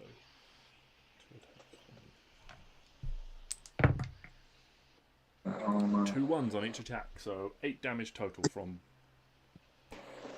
both strikes added together. So battering against you, and it's more just the sheer strength of these attacks sort of driving you back, the sort of like vibrations and the shuddering going through your shoulders as you block, that deals the damage to you on this. This one is having dashed all the way up to Klari, is going to go for Klari. That is a 19, I'm sorry, and a 17. 19, yeah, 17. And that's another one, so 4 damage from his one strike that hits. And you can see this Stix, you might be able to see this, or like one of these dwarves is quite close, and this UNT just like slashes out with one of the daggers. Less of a like trying to kill it, or like attack them, and more just like trying to get this dwarf close to like back off. And yeah, it does connect. This unarmed woman, he like throws his arm up to like block. You can see there's like a spurt of blood. There's like gets this big gash on his forearm. Oh no! Dwarfy. I don't know his name, so I'm just going to call him Dwarfy. That is their turn. Arwen, you're up.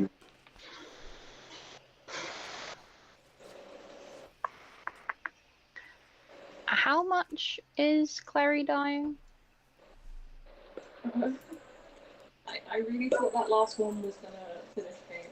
Single digits.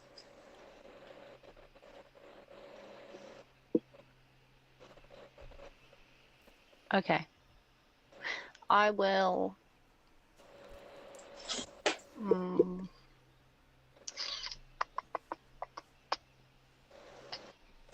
Hold on. Oh no, it's I am. I'm gonna stay down here Okay. because he doesn't know that I'm here, does he? No, you also can't see Clary from that position, so you don't know how she's doing if you stay in that position.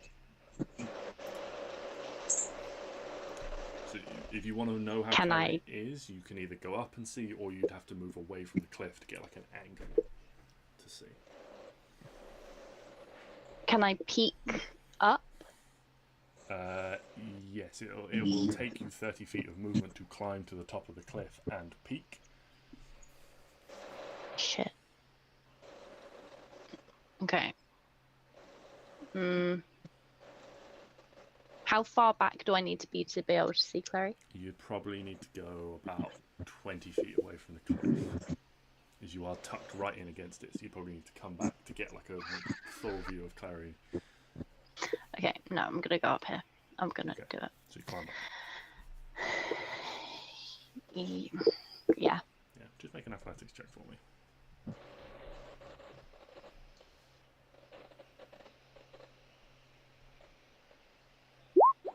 Yeah, no issue. You find good handholds.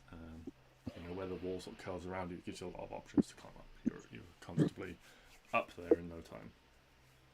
Yeah, you get up there and you can see that Clary is beset on all sides. You can see there's sort of an arrow sticking out of part of her armour from this white that's got a bow trained and is coming down, and she's beset on both sides by attackers. I'm gonna stand here instead. Not climb up here. I'm going to climb up there so I don't get any attacks or anything. Okay, so you're not and then melee. and then I'm going to cast Aura of Life. Okay.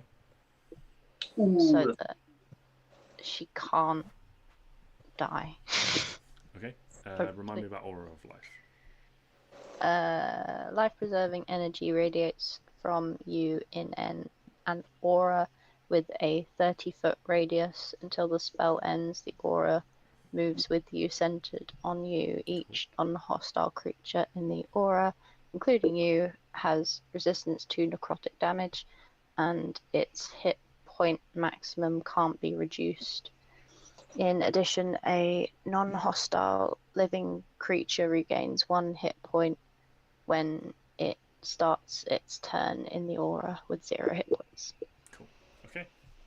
So you are. So even if she goes to 0, she'll still. Okay. Yeah. I can't. My attacks aren't bonus actions, are they? No, they are not. Then no, I'm just gonna stand here. Okay. Pretty. Okie dokie. Clary, your turn.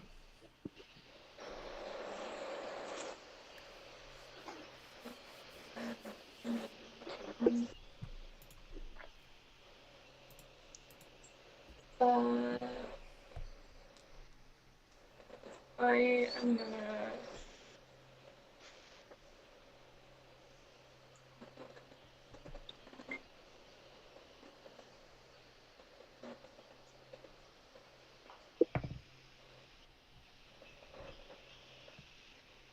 bonus action disengage.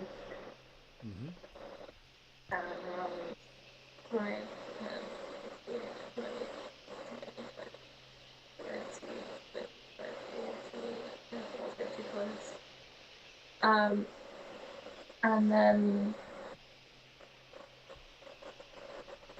action dash 5, 10, 15, 20, 25, 35, 35. And cry for Neo. Anyone? Yeah. Cry for Neo Tina. Okay. No problem. Neo, hearing your shout, will rush over to you and give you a. He will drop 45 lay on hands Oh, as an action to heal you up. Like,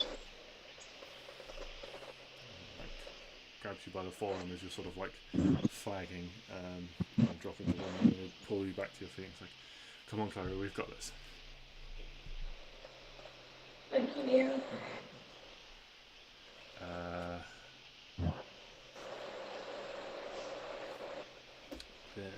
Alright, the dwarves. So the dwarves, you would hear this sort of like unified shout as they all sort of rush sort of forward and try and barrel past. Let's make some checks for them. Not good. Natural 20. Not good. So two of them like successfully managed to sort of like, the others sort of get lost in the, or like locked in the press, but two of them managed to like barrel past and make their way out. It's a bit, you know, it's like they have to sort of like struggle and squeeze, but they do manage to get out, and they end up stopping. They're stopped by this Yuan-Ti outside who starts trying to swipe at them. But that's what they're doing. Except for this one, who's going to rush and 15 towards his or towards his brethren, and he's going to land a hit actually for 6 damage. Nice. So Stix, you would understand, and anyone else that understands Dwarven, it's like, come on lads, this is our chance. Help's arrived. And that's their turn. So we go back to the whites. This one is... let's start at the top actually. This one's going to be 5, 10, 15, 20 towards Arwen. And it's going to take 2 swings at Arwen. So 24 and an 11. Yeah, 24 hits. 24 hits. So you take 10 slashing damage and 6 necrotic damage, reduced to 3 because of your resistance. And then you need to make a concentration check for your Aura. for your aura.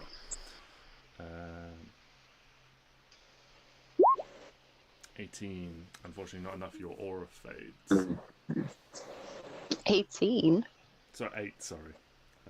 A big fat 8. Yeah. Yes, 18 would have been. That was a good use of a 4th level spell. This one up here, the archer is going to sort of move forwards on its way past. It's going to take a shot at Arwen. It should be a 21. The one that moved away from the sword, does the Yes. sword not get an attack of opportunity? No, the sword is not a creature. Having moved more than 30 feet away from the sword is basically inert. As Klari has done so, the sword basically drops and is basically point down in the ground at this stage. Ah. Unable to be used Fair until enough. Klari gets close enough to it again. The second shot is, this one is sort of sensing weakness, is going to aim towards Klari, but with Neo standing in front of her, Neo's going to get shot at instead. On for your shot, you take 9 Wait, damage. who's shooting at? So Arwen, you got hit and you took 9 damage, and then one shot is going at Neo, which will miss. Who shot me? This one up here. Would I not be too close to the... They've got they're not like in the building. They're basically just on a platform, so they can just come up to the edge and look down at you. Ah, okay. And then this one in the doorway is going to step forwards and is going to make. Is only going to make. Let's see how the first attack goes. Yeah, so that hits the dwarf.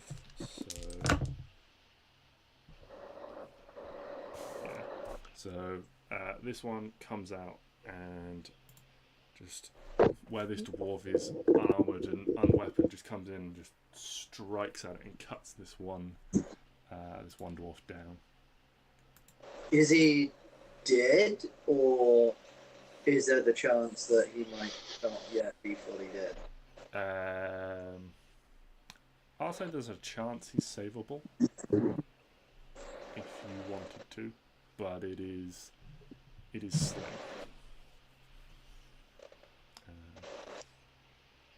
Yeah, I'll say for potentially saving him, that he'll get one death check, basically. One death save. Okay. If he fails, he's just gone. If he passes, he is savable. It's not guaranteed. Yeah. Okay, cool. But that is the whites. Stix. Cool. So Stix has seen that guy go down. He still has one hand axe in his hand. The other hand axe, is that in bad guy, or is that like dropped to the ground? I'm gonna say no. If it like stuck in, he would probably have removed it, or it would have been jostled out in the fighting. Cool. And the two dwarves next to me, do they have weapons? No, they are completely unarmored, and unarmed. So in Dwarvish, I'm going to say to this guy next to me, I'm just going to shove the hand axe into his chest, and just in Dwarvish say like use it well or something like that. Is that like an action? No, it's a free action to like draw a weapon or stow a weapon. So cool. I'll say passing off a weapon to someone that hasn't got one is also a free action. Cool. So I'm going to give that to him, and then to draw my own weapon, to draw my own sword. Would that be something? I will say you can do it, but you haven't got your shield, and this is only one-handed. One hand to pass and one hand to draw. So simultaneous motion, but you can only do it one-handed this turn, and you don't have your shield until next turn. Yeah, that is perfectly fine. In which case, then I'm going to move to here to stop this white sort of flanking round, and I'm going to go one attack against the white, one attack against one attack against the UMT. Yeah. So let's go. Do I want to use a smite? Oh, I kind of do. Kind of want to thunder smite it. No, I'll tell you what I'm going to do. I'm going to cast Ensnaring Strike again, because if he fails, he'll be restrained, and all the dwarves can just fucking wail on him. So, I'm going to cast Ensnaring Strike on my sword. So I sort of twist it, all these like vines shoot up, and then I'm trying to hit him. Nice. Fucking hell, 13. 13. And that's against the UNT first. The UNT, yeah. That does hit this UNT. Oh, thank God. Okay, he needs to make a strength saving throw, I believe. So off. 18 on the dice, unfortunately. Ah, fuck. Yeah, I'm good. Never mind. But still, he takes 14 points of damage. Okay.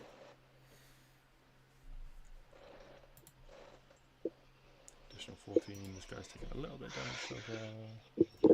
And then I'm going to plant the white behind him. And can I move up to here? Is this a space I could sort of get into just on the stairs? With the way the sort of the steps are, it would be a little bit tricky to be in that space. Okay, that's fair. So I'll stay there then, and I will go after him then. You could stand there, but your footing would be precarious on the steps because they don't have like rails or anything like that yet. I will. No, Stix is more of a strength dude. If I was maybe like a rogue or a dex person, I might try it, but Stix is very. Stix be strong. Mm-hmm. So go for it. Yeah, 19. Stix do be strong. So that's another 14. fun. Okay, cool. I'm trying to get going up. But he's undead, so that is going to be a. Oh, these whites are fuckers. That's going to be a second level smite. So that's 48. Yeah, 48 damage. On top of that, 21 additional radiant damage to the white. 25 damage to him. Oh, No. I've just remembered something. Last time you fought these guys, it was at night, and this is during the day. Oh, I am so sorry. They should have been making all of these attacks at disadvantage. No, it's okay. Our surprise gave them a jolt of inspiration to attack slightly better than they regularly would do.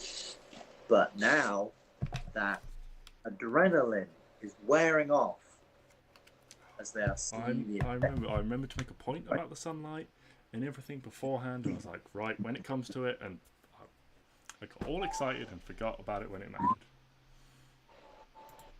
As compensation, can I have my aura of life back? You know what? I will roll. I've rolled another attack, and that one would have hit you. So I'll let you make your con check again. How's that? Yeah, okay. If you listen really close, you can hear Jade's spine breaking from air. That passes, yeah. It was only DC 10. Thank God. It wasn't all for nothing. The plan is still okay, everyone. Hey, it was great. You know, it also saved you 3 damage on that one turn when you did get it. Yes. Right, so Stix. That is Stix. Okay. Right, starting at the top, Yuan-Ti. This one is going to attempt to move past his friend and push past you, Arwen. Can you make a contested athletics check? If you want to stop him moving past you, that is. You can let him move. No. Okay. I'm not. Yeah, he can. Because then I'll get an attack of opportunity, correct? Well, he's just trying to move to the other side of you, but it's basically he can't attack from that position because the white is in the way. So he's trying to push past and get on the other side of you so that he can attack from there and sort of get you so he's pincered. Okay. What was it? Athletics? Yeah, contested athletics check to see if you can hold him back.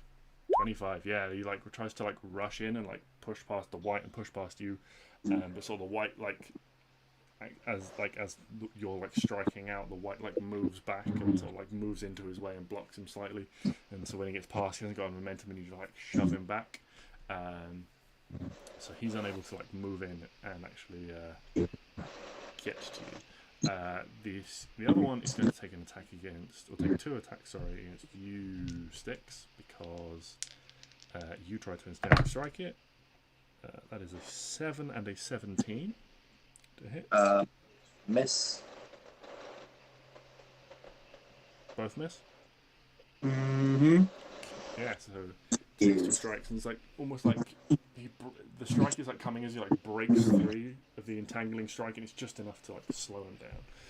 This other one is going to take a strike at one of the dwarves inside, and that will hit a dwarf. So you hear you learn some new curse words as you hear some dwarvish swearing from inside Stix. That you didn't know before. Arwen would like to giggle. Oh yeah, She hasn't heard these words in quite a while. But that is their turn. Arwen, you're up. Klari, you're on deck. Clary's what? On deck. Up next. Oh! Okay.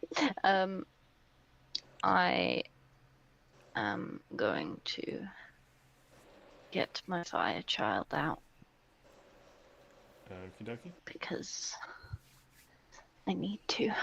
Yeah. Remind me what happens when your And- fire child appears.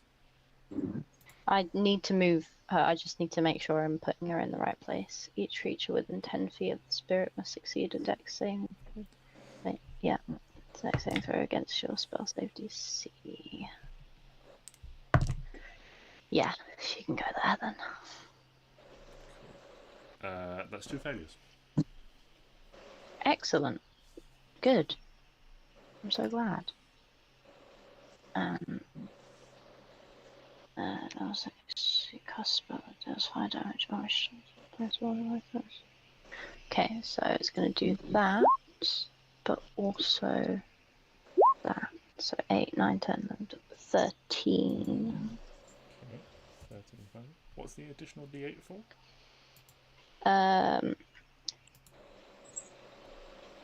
When you cast a spell that deals fire damage, This is not a spell. Oh, because it's not a spell. Yeah, ignore the d8 then. Cool. Ooh, sad times. A-okay. Yes. Is that your action, bonus action? Yes. I am not gonna do. I'm gonna command my Is your action to summon it? action to summon it, bonus action to command it. Right, okay. Cool. I just didn't know whether it was a bonus Yeah. action or No. Action to Yeah. summon it, and then bonus Yeah. action. which is annoying because I can't cast anything or do anything, but Yeah. or attack or anything. Okay, and then What is your command? me and my child are going to fiery teleport Cool. 15 feet. So 5, 10, 15. Also, this guy is now alive. When he starts his turn, he regains a hit point. Oh, fuck yeah, I forgot Do to they do have that. do they have to make a save for your teleport as well?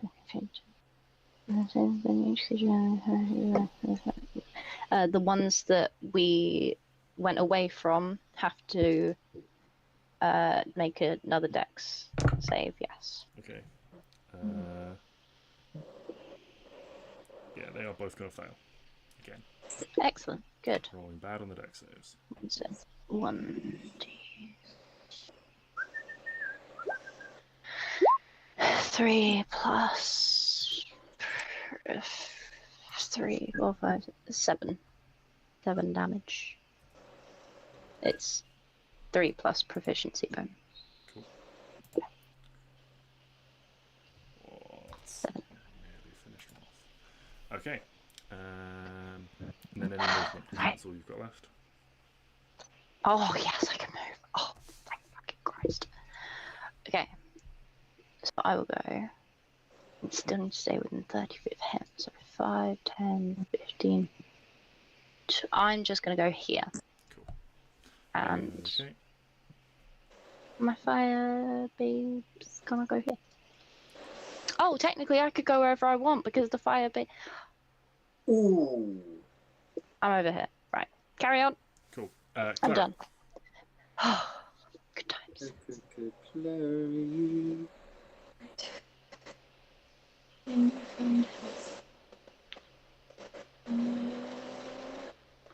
We're not. The dwarves aren't on our side. Uh-huh. We don't want to attack them. Don't want to sneak attack a ball. Yeah. They're generally forgiving.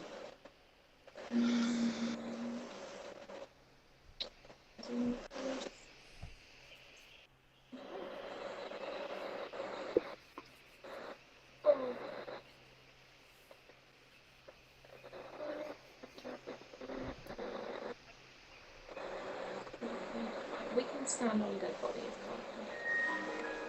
can't we? I believe so. Yeah. it's just very dark. Yeah, you know, a body takes up a small amount of room in a 5 by 5 foot space. A 5 by 5 foot space is sort of, it's just what you take up in combat with flailing limbs and various things. You say flailing limbs. Yeah, flailing limbs. That's how you do combat, isn't it? Just like in The Simpsons. I'm going to be doing this, and if you happen to walk in the way, that's your own fault. That's how combat works. Absolutely. I'm going to attack the lizard dude between me and Stix. Okie dokie. Yeah, go for it. The sneaky one to you. You have advantage. 31. Jesus. 13 damage. Plus, I'm sure there's a sneak attack coming in. 13 plus, that's a nice round 40. It's a sneak attack. You're not supposed to know that it's coming. Yes, but I am God in this universe, so I know everything. No. If I don't know, I'll make it up No. and then it becomes true.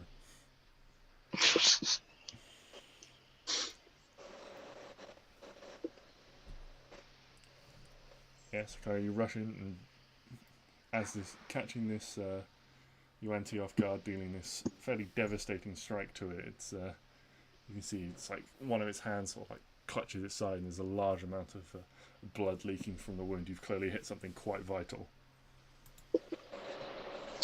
Yes. I will use the bonus action to offhand attack this. Offhand attack the same target. Go for it. Oh no! Oh, you had to get the crit on that. Why do I always get it when I've used my sneak attack?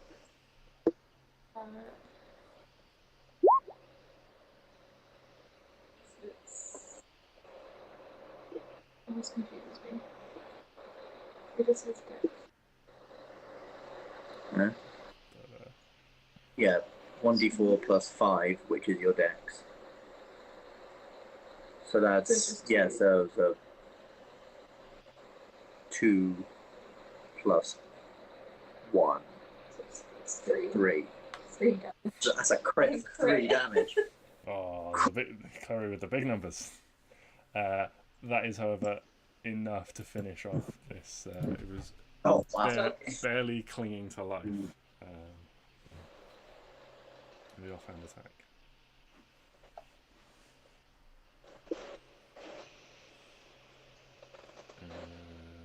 Neo's turn. Everything's getting a bit crowded over there and a lot of things are dead. So Neo's just going to run 5, 10, 15, 20, 25. He can't get closer because he hasn't got 35 feet of movement, so he's kind of just stuck there for the time being. But Neo's sort of heading, he's going to head like around and try and head off these two that are coming in. Dwarves. Okay. This one on the ground is going to make a death save. No, he's not. He's not? No, he's alive. Why is he That's alive? It's 1 hit point. He gets 1 hit point. So these are NPCs. They're slightly different. They're not always going to make it. No. The book says. The book says. Yeah, because she has an aura of light. Yeah. Basically, the death save has come on his turn, but is essentially like he's been reduced to 0. It's like, is there because the whites have gone first and he's right at the bottom of the initiative, it's a case of is he even savable? And this one is Yes. not. Like, Yeah, he is. Because he's still alive. He's still technically alive. So the order of operations is this: the white on its turn has gone. It has killed him. On his turn, the result of that is brought out. There was no opportunity to save him because the white just cut him down with so much damage. He is just rent. There's this like massive like sword strike in his neck. It's basically like there is no opportunity to save him because he was killed outright on his turn. But he only gets. I'm saying he only gets 1 death save to determine that. But he doesn't even have to have a death save. Right. So there is a rule in D&D which is massive damage. If you take enough damage Oh, to... because the guy did... Right, because he So died. if you go to... So say your maximum HP is 10. If you take damage that would put you to minus 10, it's called massive damage and you die outright. I'm essentially using that to be like, does the dwarf live or die? He has one chance. He has one chance to make a save. Does he live or die? He has died. Basic ass. If the situation happens again and they make their save, they will be on 0 and savable, and then your aura will take effect because they are then savable. If this happens to any of you guys, then obviously aura works exactly as the spell says. They are back up. They are fine. You guys regain your 1 hit point. It's only because these are NPCs and life's a little bit tough to the NPCs. Arwen's gonna cry now. Arwen's gonna cry? Arwen's gonna cry. Okay. Does Arwen need to hug Hugo? And Abby's just going to drop the call for a second. Does Arwen need to hug Dave? But she's fine. I'm gonna get Dave. I'm getting Dave. Alright. So, these dwarfs, they are all going to make some attacks. So, we're going to get a couple of unarmed strikes from inside. 1 hit. And an unarmed strike and a hand axe strike. Actually, they're going to miss. So this dwarf is now... Oh, no, he's hiding underneath the UNT. There we go. Let's just delete him.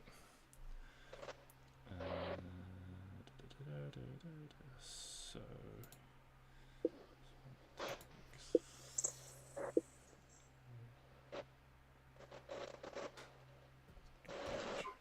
Dave said that the dwarf should have lived. Yeah, it's only because Dave wants to eat them. Oh. Leave Dave alone. Dave is a happy shark. He loves his food alive. He has to do what he has to do. Right, so it's getting quite chaotic there. This one on the roof, he quite likes his bow. So he's going to take 2 shots at probably one at Arwen and one at Neo, as they're sort of in a line, so we can go bang, bang, hit you both. We'll miss Arwen and miss Neo. So he was useless. This one is going to run in. He can only get up to here, so he's going to attack the weird fiery thing that he doesn't understand. My baby! That is a 22 and a 13 to hit the fire spirit. Hold on. A 22 and a 13? Yeah. Good God, yes. Both or just one? Yeah, no, both. Both, okay. So, What is... does the fire spirit have any damage immunities or anything like that? Other than, I'm assuming, fire? Basically, fire, is it affected by necrotic damage? No, because it uses the aura. Yes, it's got half because So it's affected by the aura. It's just resistant. Cool. Okay, so that is first attack is 13 slashing damage and 1 necrotic damage. Second attack is 9 slashing damage and 2 necrotic damage. Hold on. So 13 plus 1, so 14 plus... Oh, that needs to be... 14 plus 11. Okay, so sorry. 25 total. 25, okay. That is their turn. He missed. This one is going to attack the dwarf. Did you say 25? 25 total, yes, from both attacks. 25. I need a calculator. No worries. This one in the doorway is going to attack the dwarf in front of him with 1 attack, who just tried to attack him, and then Stix, who's been harrying with the other. I will hit the dwarf with no armor and miss Stix. So this dwarf takes...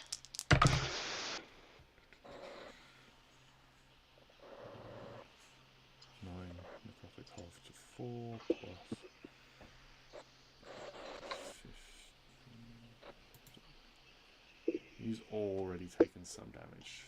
So, yeah. So this dwarf is also down. I tell you what, I'll make the save for it now so you guys know whether or not there's a chance to do anything. This one does make his save, so he is on the ground, but he is potentially savable. Yes.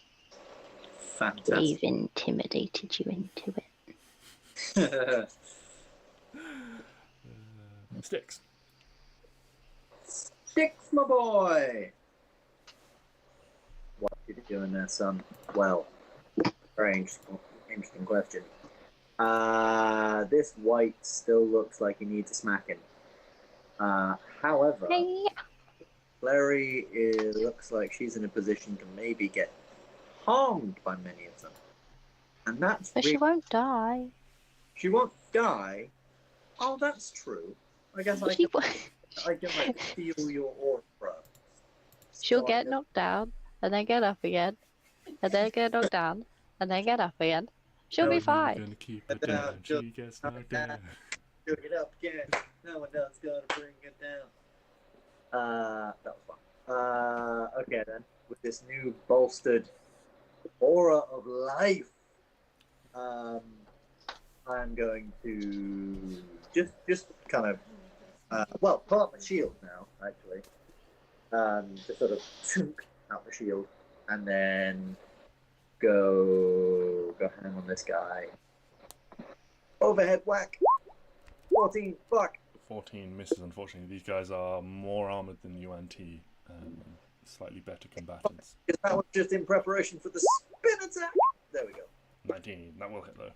The spin attack works. 6 plus 8 plus my last second level.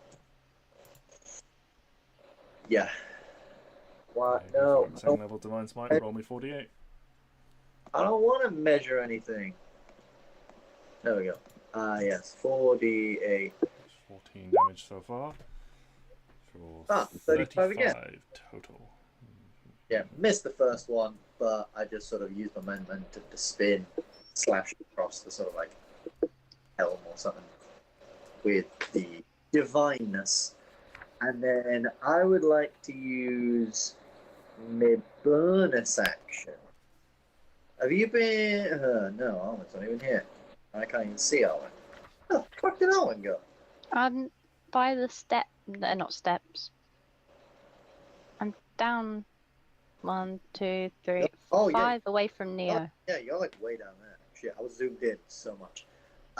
Yeah, don't worry about me. I'm all good. Yeah, I'm you're just gonna good. fire some arrows. So I'm just going to use bonus action to then give my once per day healing word to I know this aura, like we felt this aura before, so I know this dwarf is going to get up at the start of his turn, right? Yes, you are familiar with Arwen's spell. Cool. I'm going to give the healing word to Klari. 3 once per arm. You get 5 hit points back.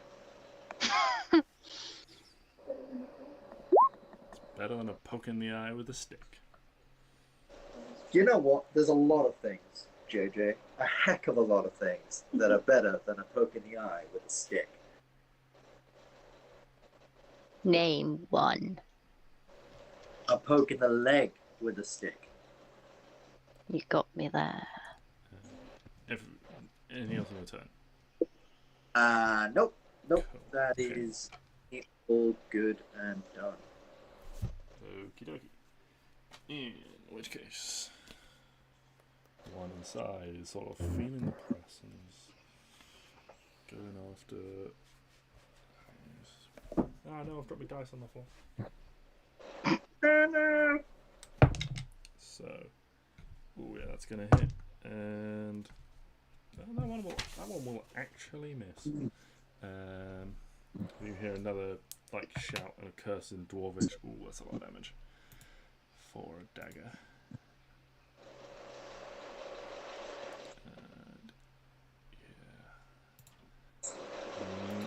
dwarf goes down inside. And this guy is going to run over 5, 10, 15, 20. He's gonna make a check to see if he can nimbly get around the side. Oh, that's a 5. So this guy tries to get around, sort of like round past the fire spirit, but he's rushing too quickly. Tumbles and falls off the side.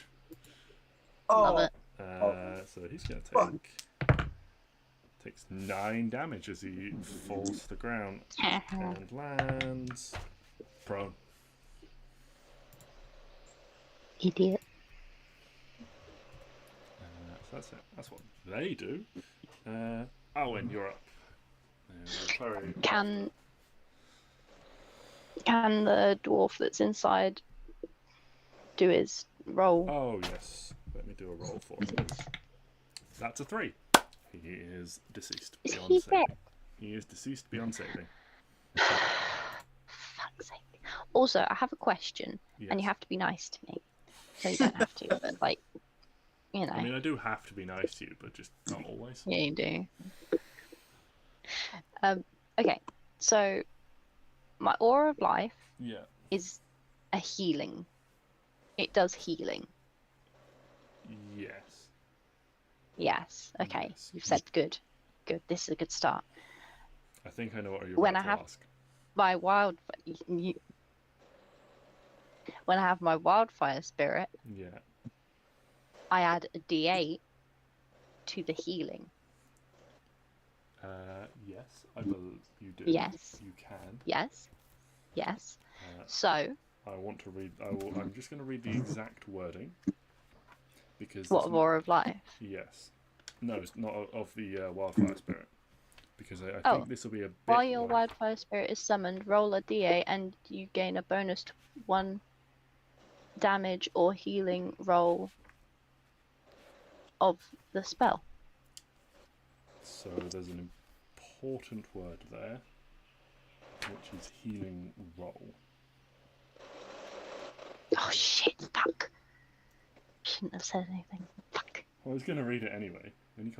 When you cast a spell that deals fire damage or restores, that's the important thing. When you cast the spell, so the spell is already active, you don't get the bonus. It's the same way Okay. my life domain cleric Doc doesn't get Mhm.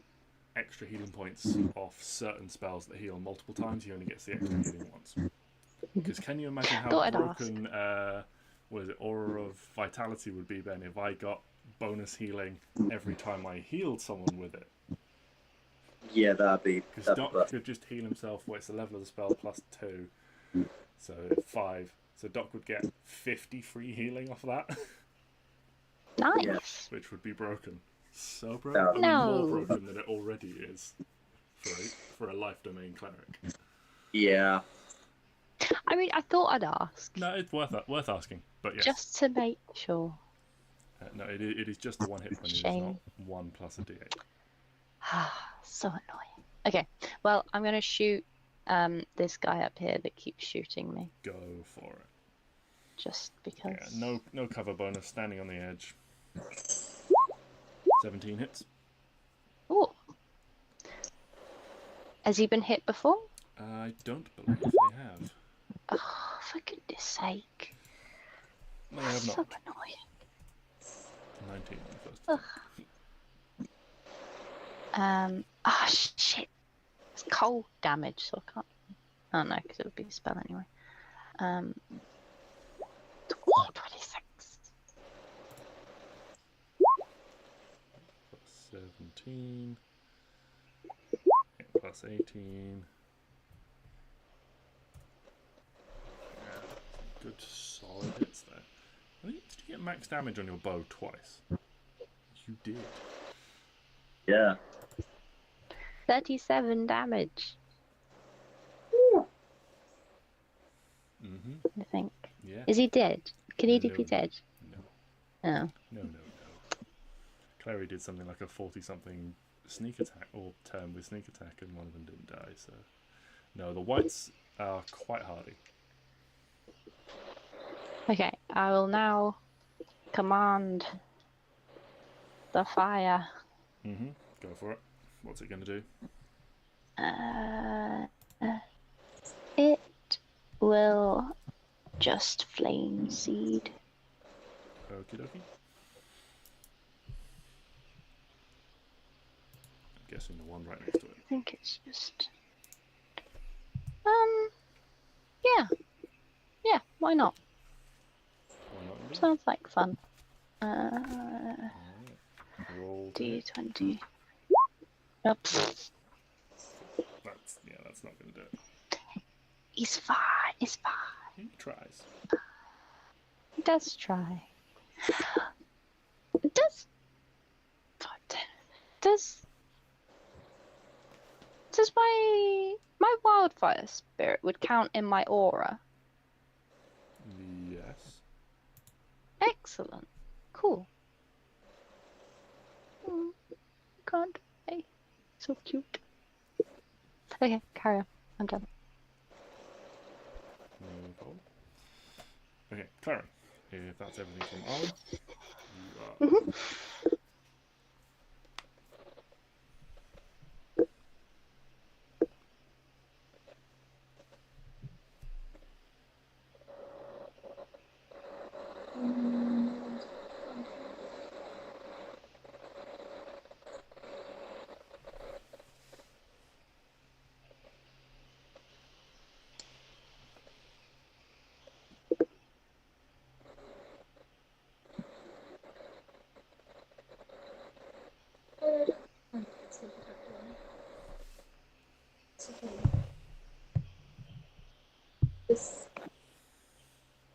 Yeah. Go for an attack against the one on the stairs. Yeah, let's get that guy down. Yep, 17 hits.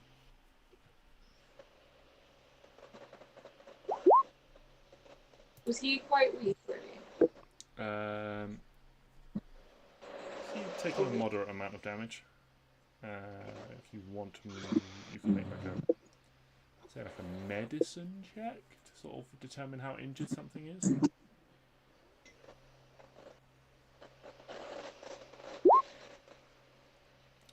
$12.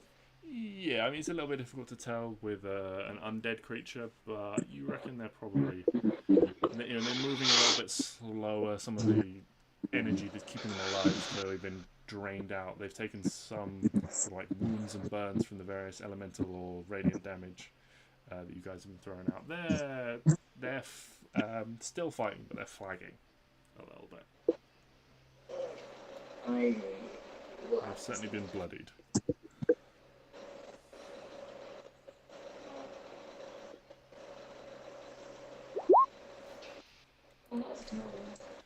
So, sneak attack. So 17 plus 15 is 32.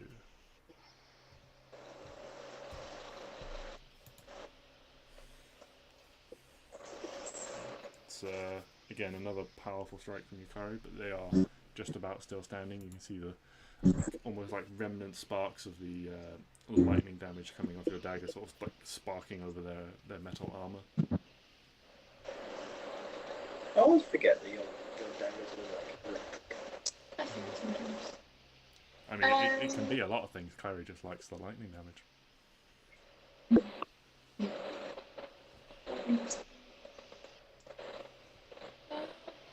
We didn't stop the lightning.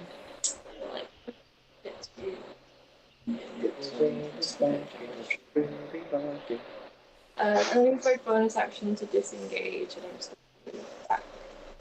Okay, no problem. Neo's turn. Neo is finally going to attack something. He's not attacked anything yet. He's a good boy. Wow. He's been so helpful. Aren't you glad you brought him along? Always. Yeah. Maybe he should have waited in the car. So, No. You know what? It's nice. Nice to see him. so what's Neo's bonuses to hit? Oh, okay. Yeah, so Neo hears that. No, Neo doesn't hear that. That wasn't a Stix comment. But Neo somehow feels it and takes it personally, because he rushes in and almost like he's been waiting for this. He just comes in and with his halberd, with the reach on it, he just swings it around. And this is 2 attacks, but for the thematics of it, he just like takes one big like horizontal chop in between the strikes that you guys are making, catching these things off guard, and just 2 heads just cartwheel through the air. One is Stix. No. Yeah, there's these 2. These 2 whites finally bite the dust. Both of them are on their last legs, but Bum, bum, bum. Another one bites the dust. Bum, bum. Another one bites the dust. And another one comes. And then the dwarves. So this one on the ground is no longer bleeding out. He's alive. This one outside is. The dwarves are hardy folk. He is a bold and capricious man. Just going to rush in and try and save his companion by attacking this thing. This one has no weapon, hasn't been given a weapon. He's just running in and just trying to punch this T like in the back, trying to like grab the dagger. Actually, manages it. So another 4 damage to the T from an unarmed strike. The other one inside is going to do the same thing. So it's like trying to like leap on them. He's also going to manage it. So that's another 4 damage. Another. Yeah. Another.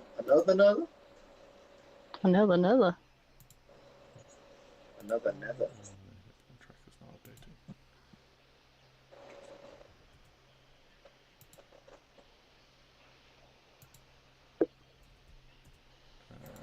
That's what the dwarves are doing. The whites.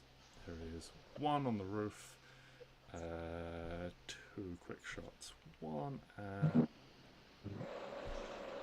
Say both at Neo. Why not? He just killed 2 of the other whites. That's probably the best thing to do. One of those will hit. So Neo. You see, this one like hisses like down, like curses in some language that I don't think any of you speak. What is it? Abyssal? No. It takes 2 rapid shots at Neo. Neo just sort of like looks up as one of these arrows come down and just like points his halberd up and is like, "You're fucking next," and then gets shot for his fingers. Taking 4, 5, 6, 7. Neo is just in your aura, so that's half 2, 3. So Neo takes 9 damage.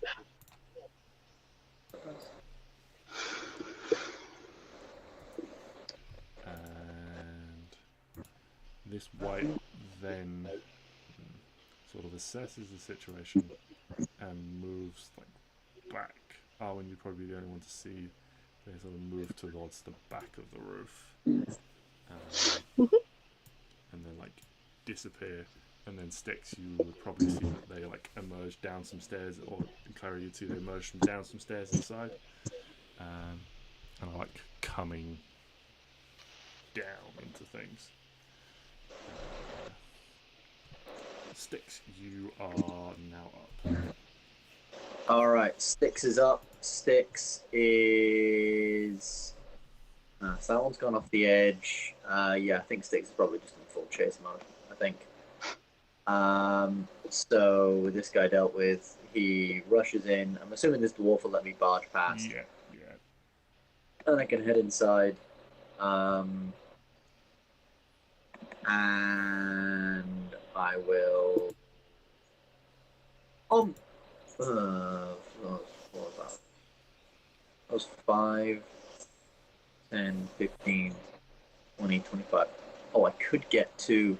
If I was to get here, I wouldn't be next to him, would I? because he's gone down some stairs. So he is now like inside, basically. Yeah, so he is like in that spot, but on the ground floor rather than on the roof. gotcha. So yeah, so he is now inside. Cool. So so if I was to get there, I could hit him. Yes, you could. Then yeah, I'm gonna do that. I'm gonna use all my movement to move up there. Face this man in a duel, although that he does get an attack of opportunity against me, which I'm perfectly fine with. As I run past her, I'd like to take a swipe at her. Okay, go for it. Just to The help attack of opportunity will miss. my fellow dwarf out. 12 damage. Mm-hmm. And then when I get up to this guy, I run past her, so like slash, and then charge up to this guy to the full lunge attack. 15. Unfortunately, in your haste, sort of dodging through everyone, like just like trying to get there at the end, you just brush your strike a little bit, and you just don't quite. They manage to like step back away from as you're like reaching forwards. Goddamn.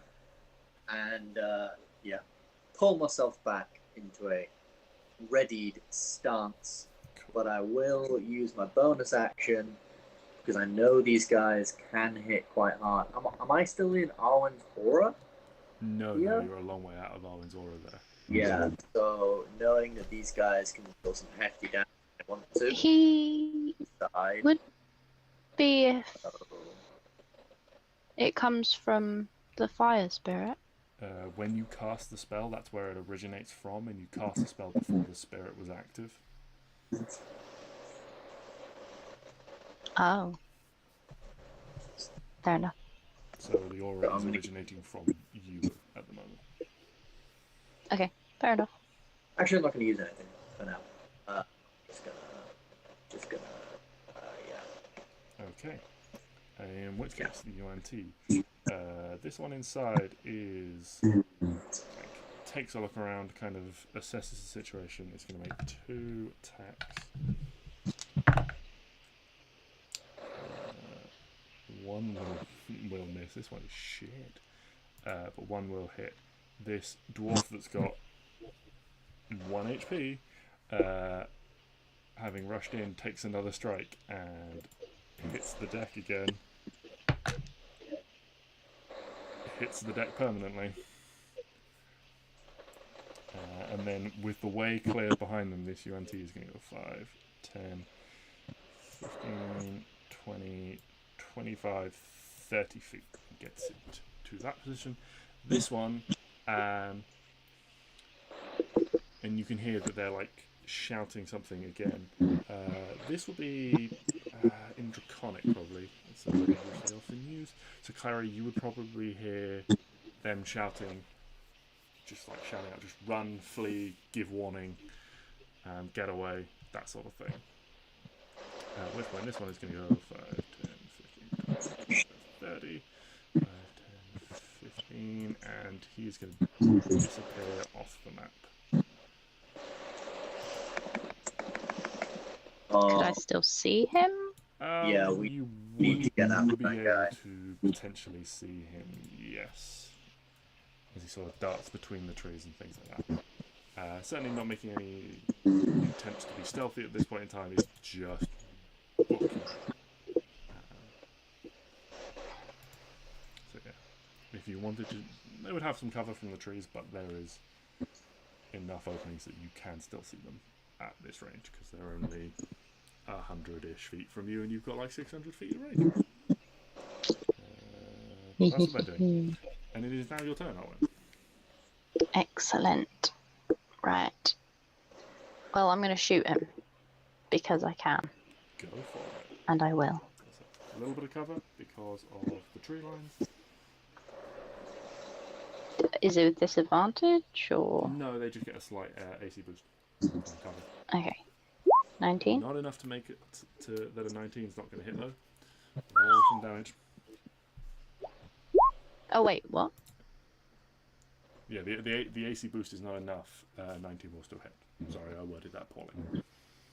So a 19 hits and 20 Oh hits. right. Okay. Can I count both of these Yeah, rolls? yeah. Yeah. Okay. Cool. Thank you. Okay. He's been hit before, right? Yep. Yeah, he has. Fell off a cliff. And I also want to use the cold damage as well Okay. So on this one. 14 damage for that first attack.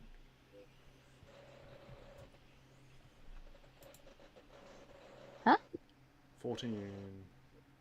15. 15, sorry. I can't maths. It's alright. Too many numbers. Oh my god, I keep rolling the same things over and over again. And then This is ridiculous. 12 on...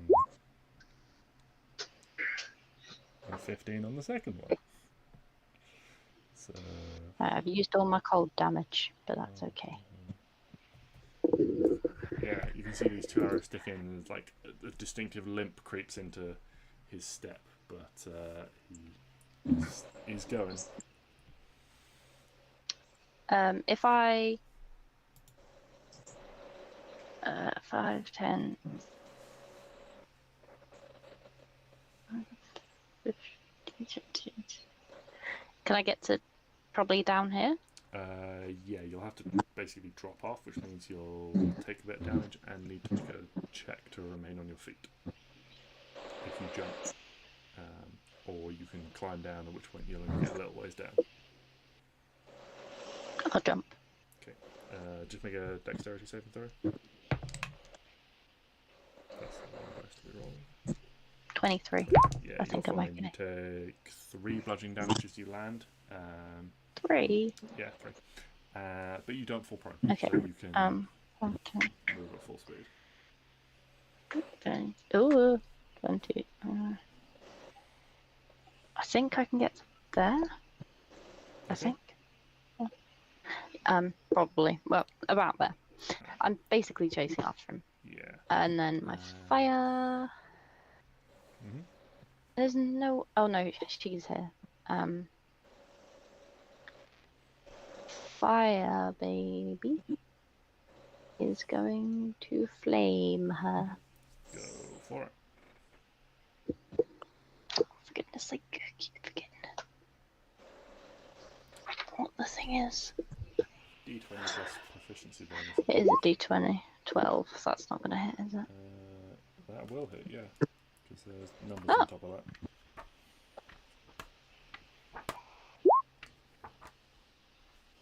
The numbers. 5,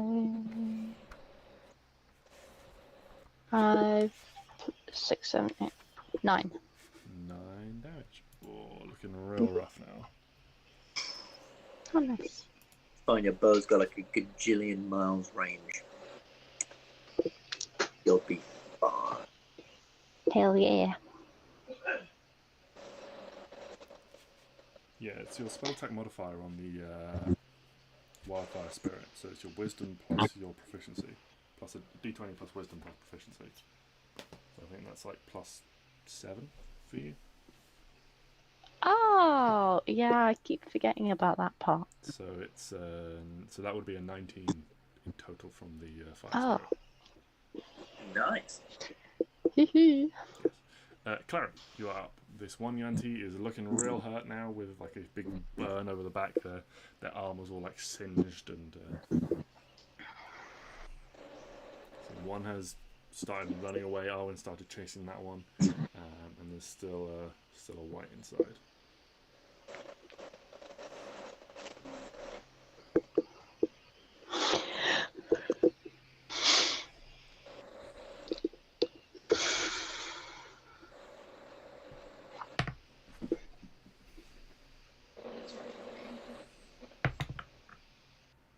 I should help get the one that's running away. God, just leave me with the white inside. Oh, there's that. It's not Yeah. fleeing though. Yeah, good one. Yeah, no, grab her. She's definitely gonna get a lizard. With I'm gonna try and cut her off.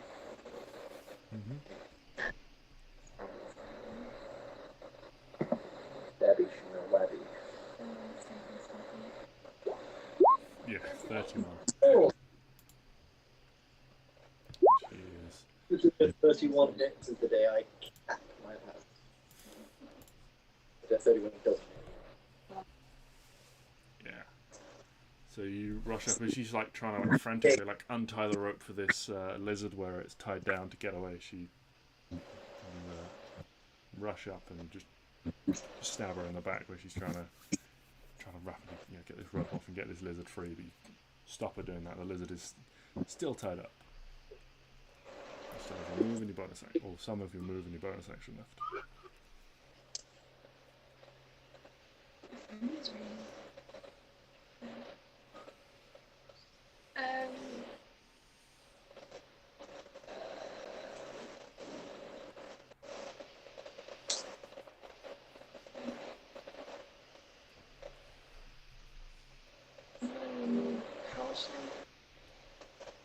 15, so... 30. I see that. Okie dokie. Neo. Neo kind of looks around, takes stock of the situation, realizes he's not going to catch up with the one that's escaping. Arwen's probably got that, so he's going to run 2, 5, 10, 15, 30 feet just to try and help Stix out. He's going to make 2 attacks. They will both hit. So.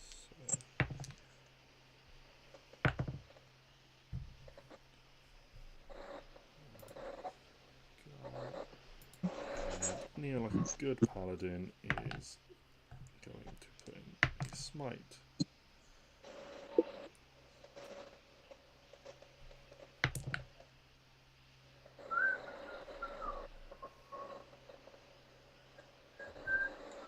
So Neo, you see Neo rushes in, there's this like bright flash of light as his halberd flares up, and he swings it rapidly, like stabbing with a spike on it, and then turning around and slashing across this thing. Oh, hello, bros. The paladin pals. Yeah. The paladin pal. Yeah. Deals a total of 40 damage, but doesn't quite finish this thing off. Dwarves are few in number and kind of realizing that the situation is not great. So there are now 2 paladins and 1 enemy, so they are going to just sort of collect themselves and just keep self-preservation at this point. The 1 white is seeing the situation is quite desperate. It is going to make 1 strike at both Stix and Neo. It'll only hit Neo, so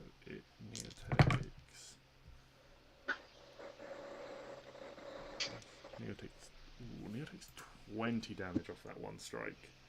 He kind of left himself a little bit open to land such a hit. And then the white is just going to go 5, 10, 15, 20, 25, 30. And start trying to rush out the door. Go for it. I would like to make a grapple instead of an attack. So a grapple attack. Yeah, go for it. So that's an athletics check.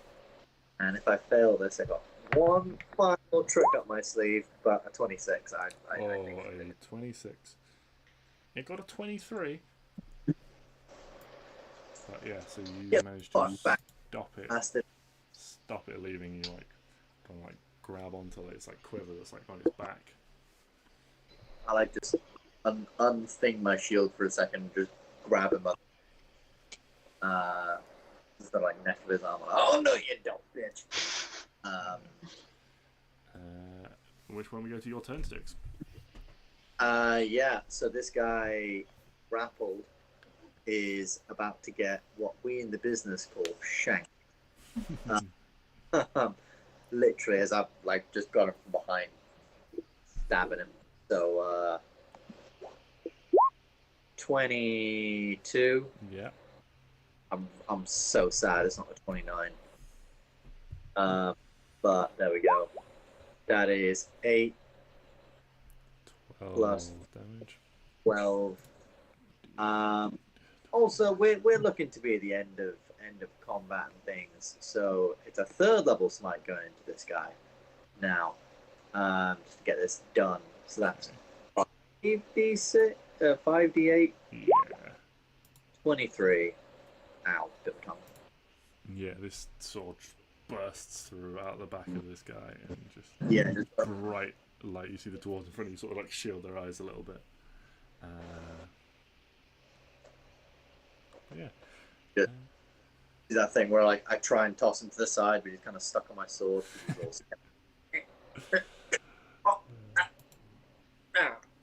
Like drop to the ground.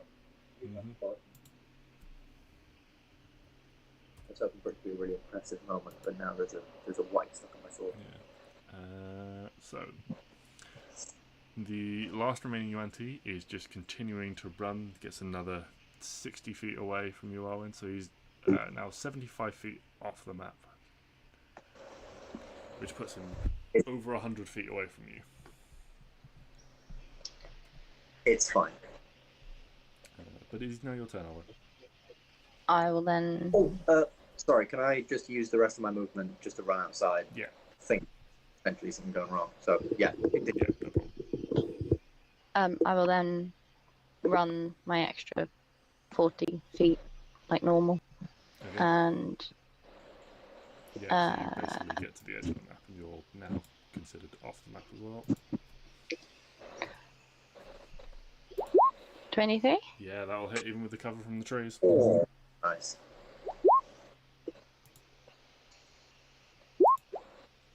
Oh, that's some good rolls. What was that? 22. Yeah, and as he's running, he just like turns and looks back over his shoulder and just through the trees and just takes an arrow to the face and just, Oh, is he dead? yeah, he's dead. Very nice. No, Yippee! no survivors, no loose ends. No survivors. Arwen would like to skip back. Arwen skips back beautifully, like a little flower girl. Just la la la la la la. I've committed a murder. I will produce flowers and little sparks as I go. I guess as she's running back, I'll Skipping. skipping back. I'll sort of say to the dwarves, "Hey guys, if you just give me one second here, sorry. Make yourselves, gather yourselves. Well done. And I would like to go up to the reptilian friends, and I would like to once again cast Speak with Animals. And I would like to say, hello, friends. Sorry for all the blood and violence. Do not fear. I will not hurt you. None of us will hurt you. We will, you're okay. Basically. Okay, you've just fucking killed the people that feed us. What are we going to eat now? All the food that they had stored for you. Yeah, but how? Well, Little mouths. if you give me a second. Are you gonna feed us now? Are you gonna look after me? Yeah. If you're nice. Obviously. Well, I'll be as nice as you are. I'm being nice. I freed you from terrible people. They were going to use you for really bad things. Really bad things. But now, you guys... I don't know. It was a nice life. Roamed around the desert. Got fed. Got looked after. Well, now... One of them kind of looks you up and down and goes, "You look a bit heavy." He can carry you instead. Stix just sort of stands there like... The other ones are so much nicer. Fuck.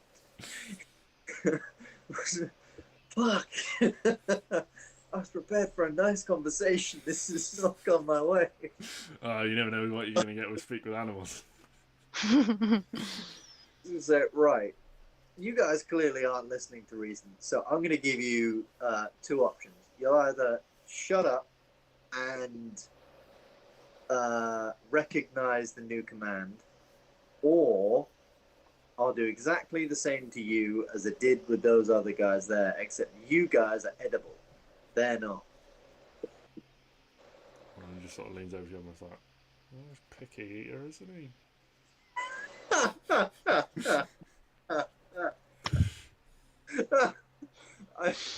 True though. I'm now just like imagining like an animated show of these three lizards just a bit like Ed, Edd and Eddy, but in like the desert, just roaming around, just complaining about fucking everything.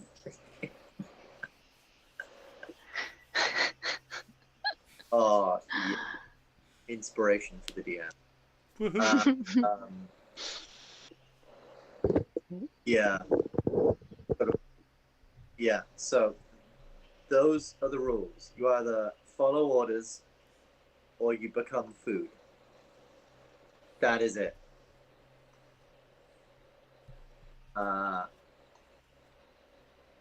Good. Okay, and then I'll just sort of leave. They're all like still stringed up, right? Yeah, they're all still stringed up. So I'm just going to turn around and then go to the dwarves and help them out. Make sure they're all okay. Yeah, I have like trying to like look over their companions and just like, yeah, they can see the writing on the wall. They know that these are unfortunately not savable. I don't know how much health they have, but I'm going to use some like lay on hands and things like that just to help heal them. They're pretty weak. You look at them now and you realise that they've probably not been kept in the best conditions. They've probably been worked quite hard. You can see up close now that they all look really tired. You know, they've got some heavy black bags under their eyes. With a proper rest, they'll probably become a lot more themselves, but they seem pretty fatigued and exhausted. Which case, so there's these last two Yuan-Ti dwarves. I'm going to give both of them 10 HP from my own hands, and then I'm just going to do an Aura of Vitality. Well, bonus action, give myself back a third level spell slot, then use that third level spell slot on Aura Vitality. Yeah, just make a quick medicine check for me. Yeah, sure. Sure thing. 20. Yeah, so looking over them, you get the sense that they're not physically wounded, they're just physically run down. Like, I get the way really like healing spells are not really going to make a difference to their current condition. They need like some proper rest and some proper food before they are okay, yeah, recovered. That's fair. Well, I'm still going to use the Aura of Vitality on all of us, and I'm going to heal us up a little bit. Cool. So, yeah, I'm just gonna do that. So first 2d6. These are gonna be for me. So 17, 24, 29, and 36. I'm gonna have 36 HP back to me, which actually puts me exactly on my max HP. The next is going to be for Klari. 5 left. Yeah, so next is going to be for Klari. So 16, 25, 2 left. 25. I'm going to give those to Klari, which I'm looking at your thing, heals you to full. And then I know Neo took a hit. Neo's about 70%. Yeah, so then these last two will be for Neo. 7 bullets. 15. There we go. Whew. And I have successfully done the Healy thing. Cool. Good job. Didn't miss anyone, did I? No. Good. Whew. Alright. Okay. Well, hey, good job, guys. 2 down. Look at that. Look at us go. I did have a thought. We could take out all of these camps. Yeah, I think that might actually be a better idea. I mean, yeah, I don't think it's a bad idea because part of me thinks that then the other ones. So looking at the camps, JJ, Yeah. which is north from us? I will quickly throw you back to. Yeah, you did have a compass, didn't you? Yeah. So I'll north. throw you back to this. You can have a bit of a discussion about what you want to do next, and then we will pick things back up. Sort of, you guys, you can have this quick discussion, make a plan of what you think you want to do, and then we'll pick things back up with you guys. Actually, if you want to talk to them, obviously talking to the dwarves in depth, and get information from them. Yeah, definitely going to talk to them. Stix is built of dwarven kind. He's very interested in dwarves now, and but yeah, I'm definitely thinking we could, because my thinking is the elves and the armies and stuff, they're all north. So taking out the northern camps, but then that might be really stupid because by the time we go up north, we sort everything we need to sort. They probably will have re-put people back on those camps. So realistically, that might be kind of futile. I mean, are we actually gonna go back to the other people and then come back? Well, I don't know. This is the other thing. Like, what are we? Because I was under the impression that we were sort of a scouting mission. But the more I'm, because I don't.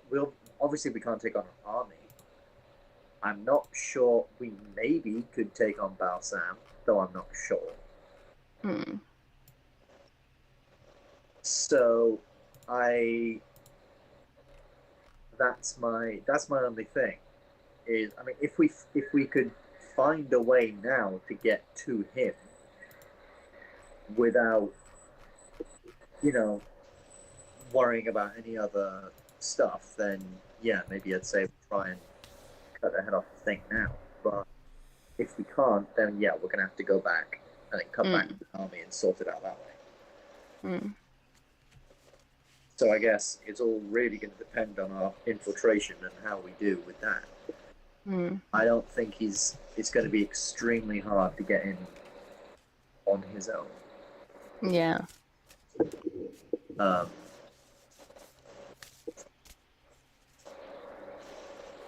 I mean,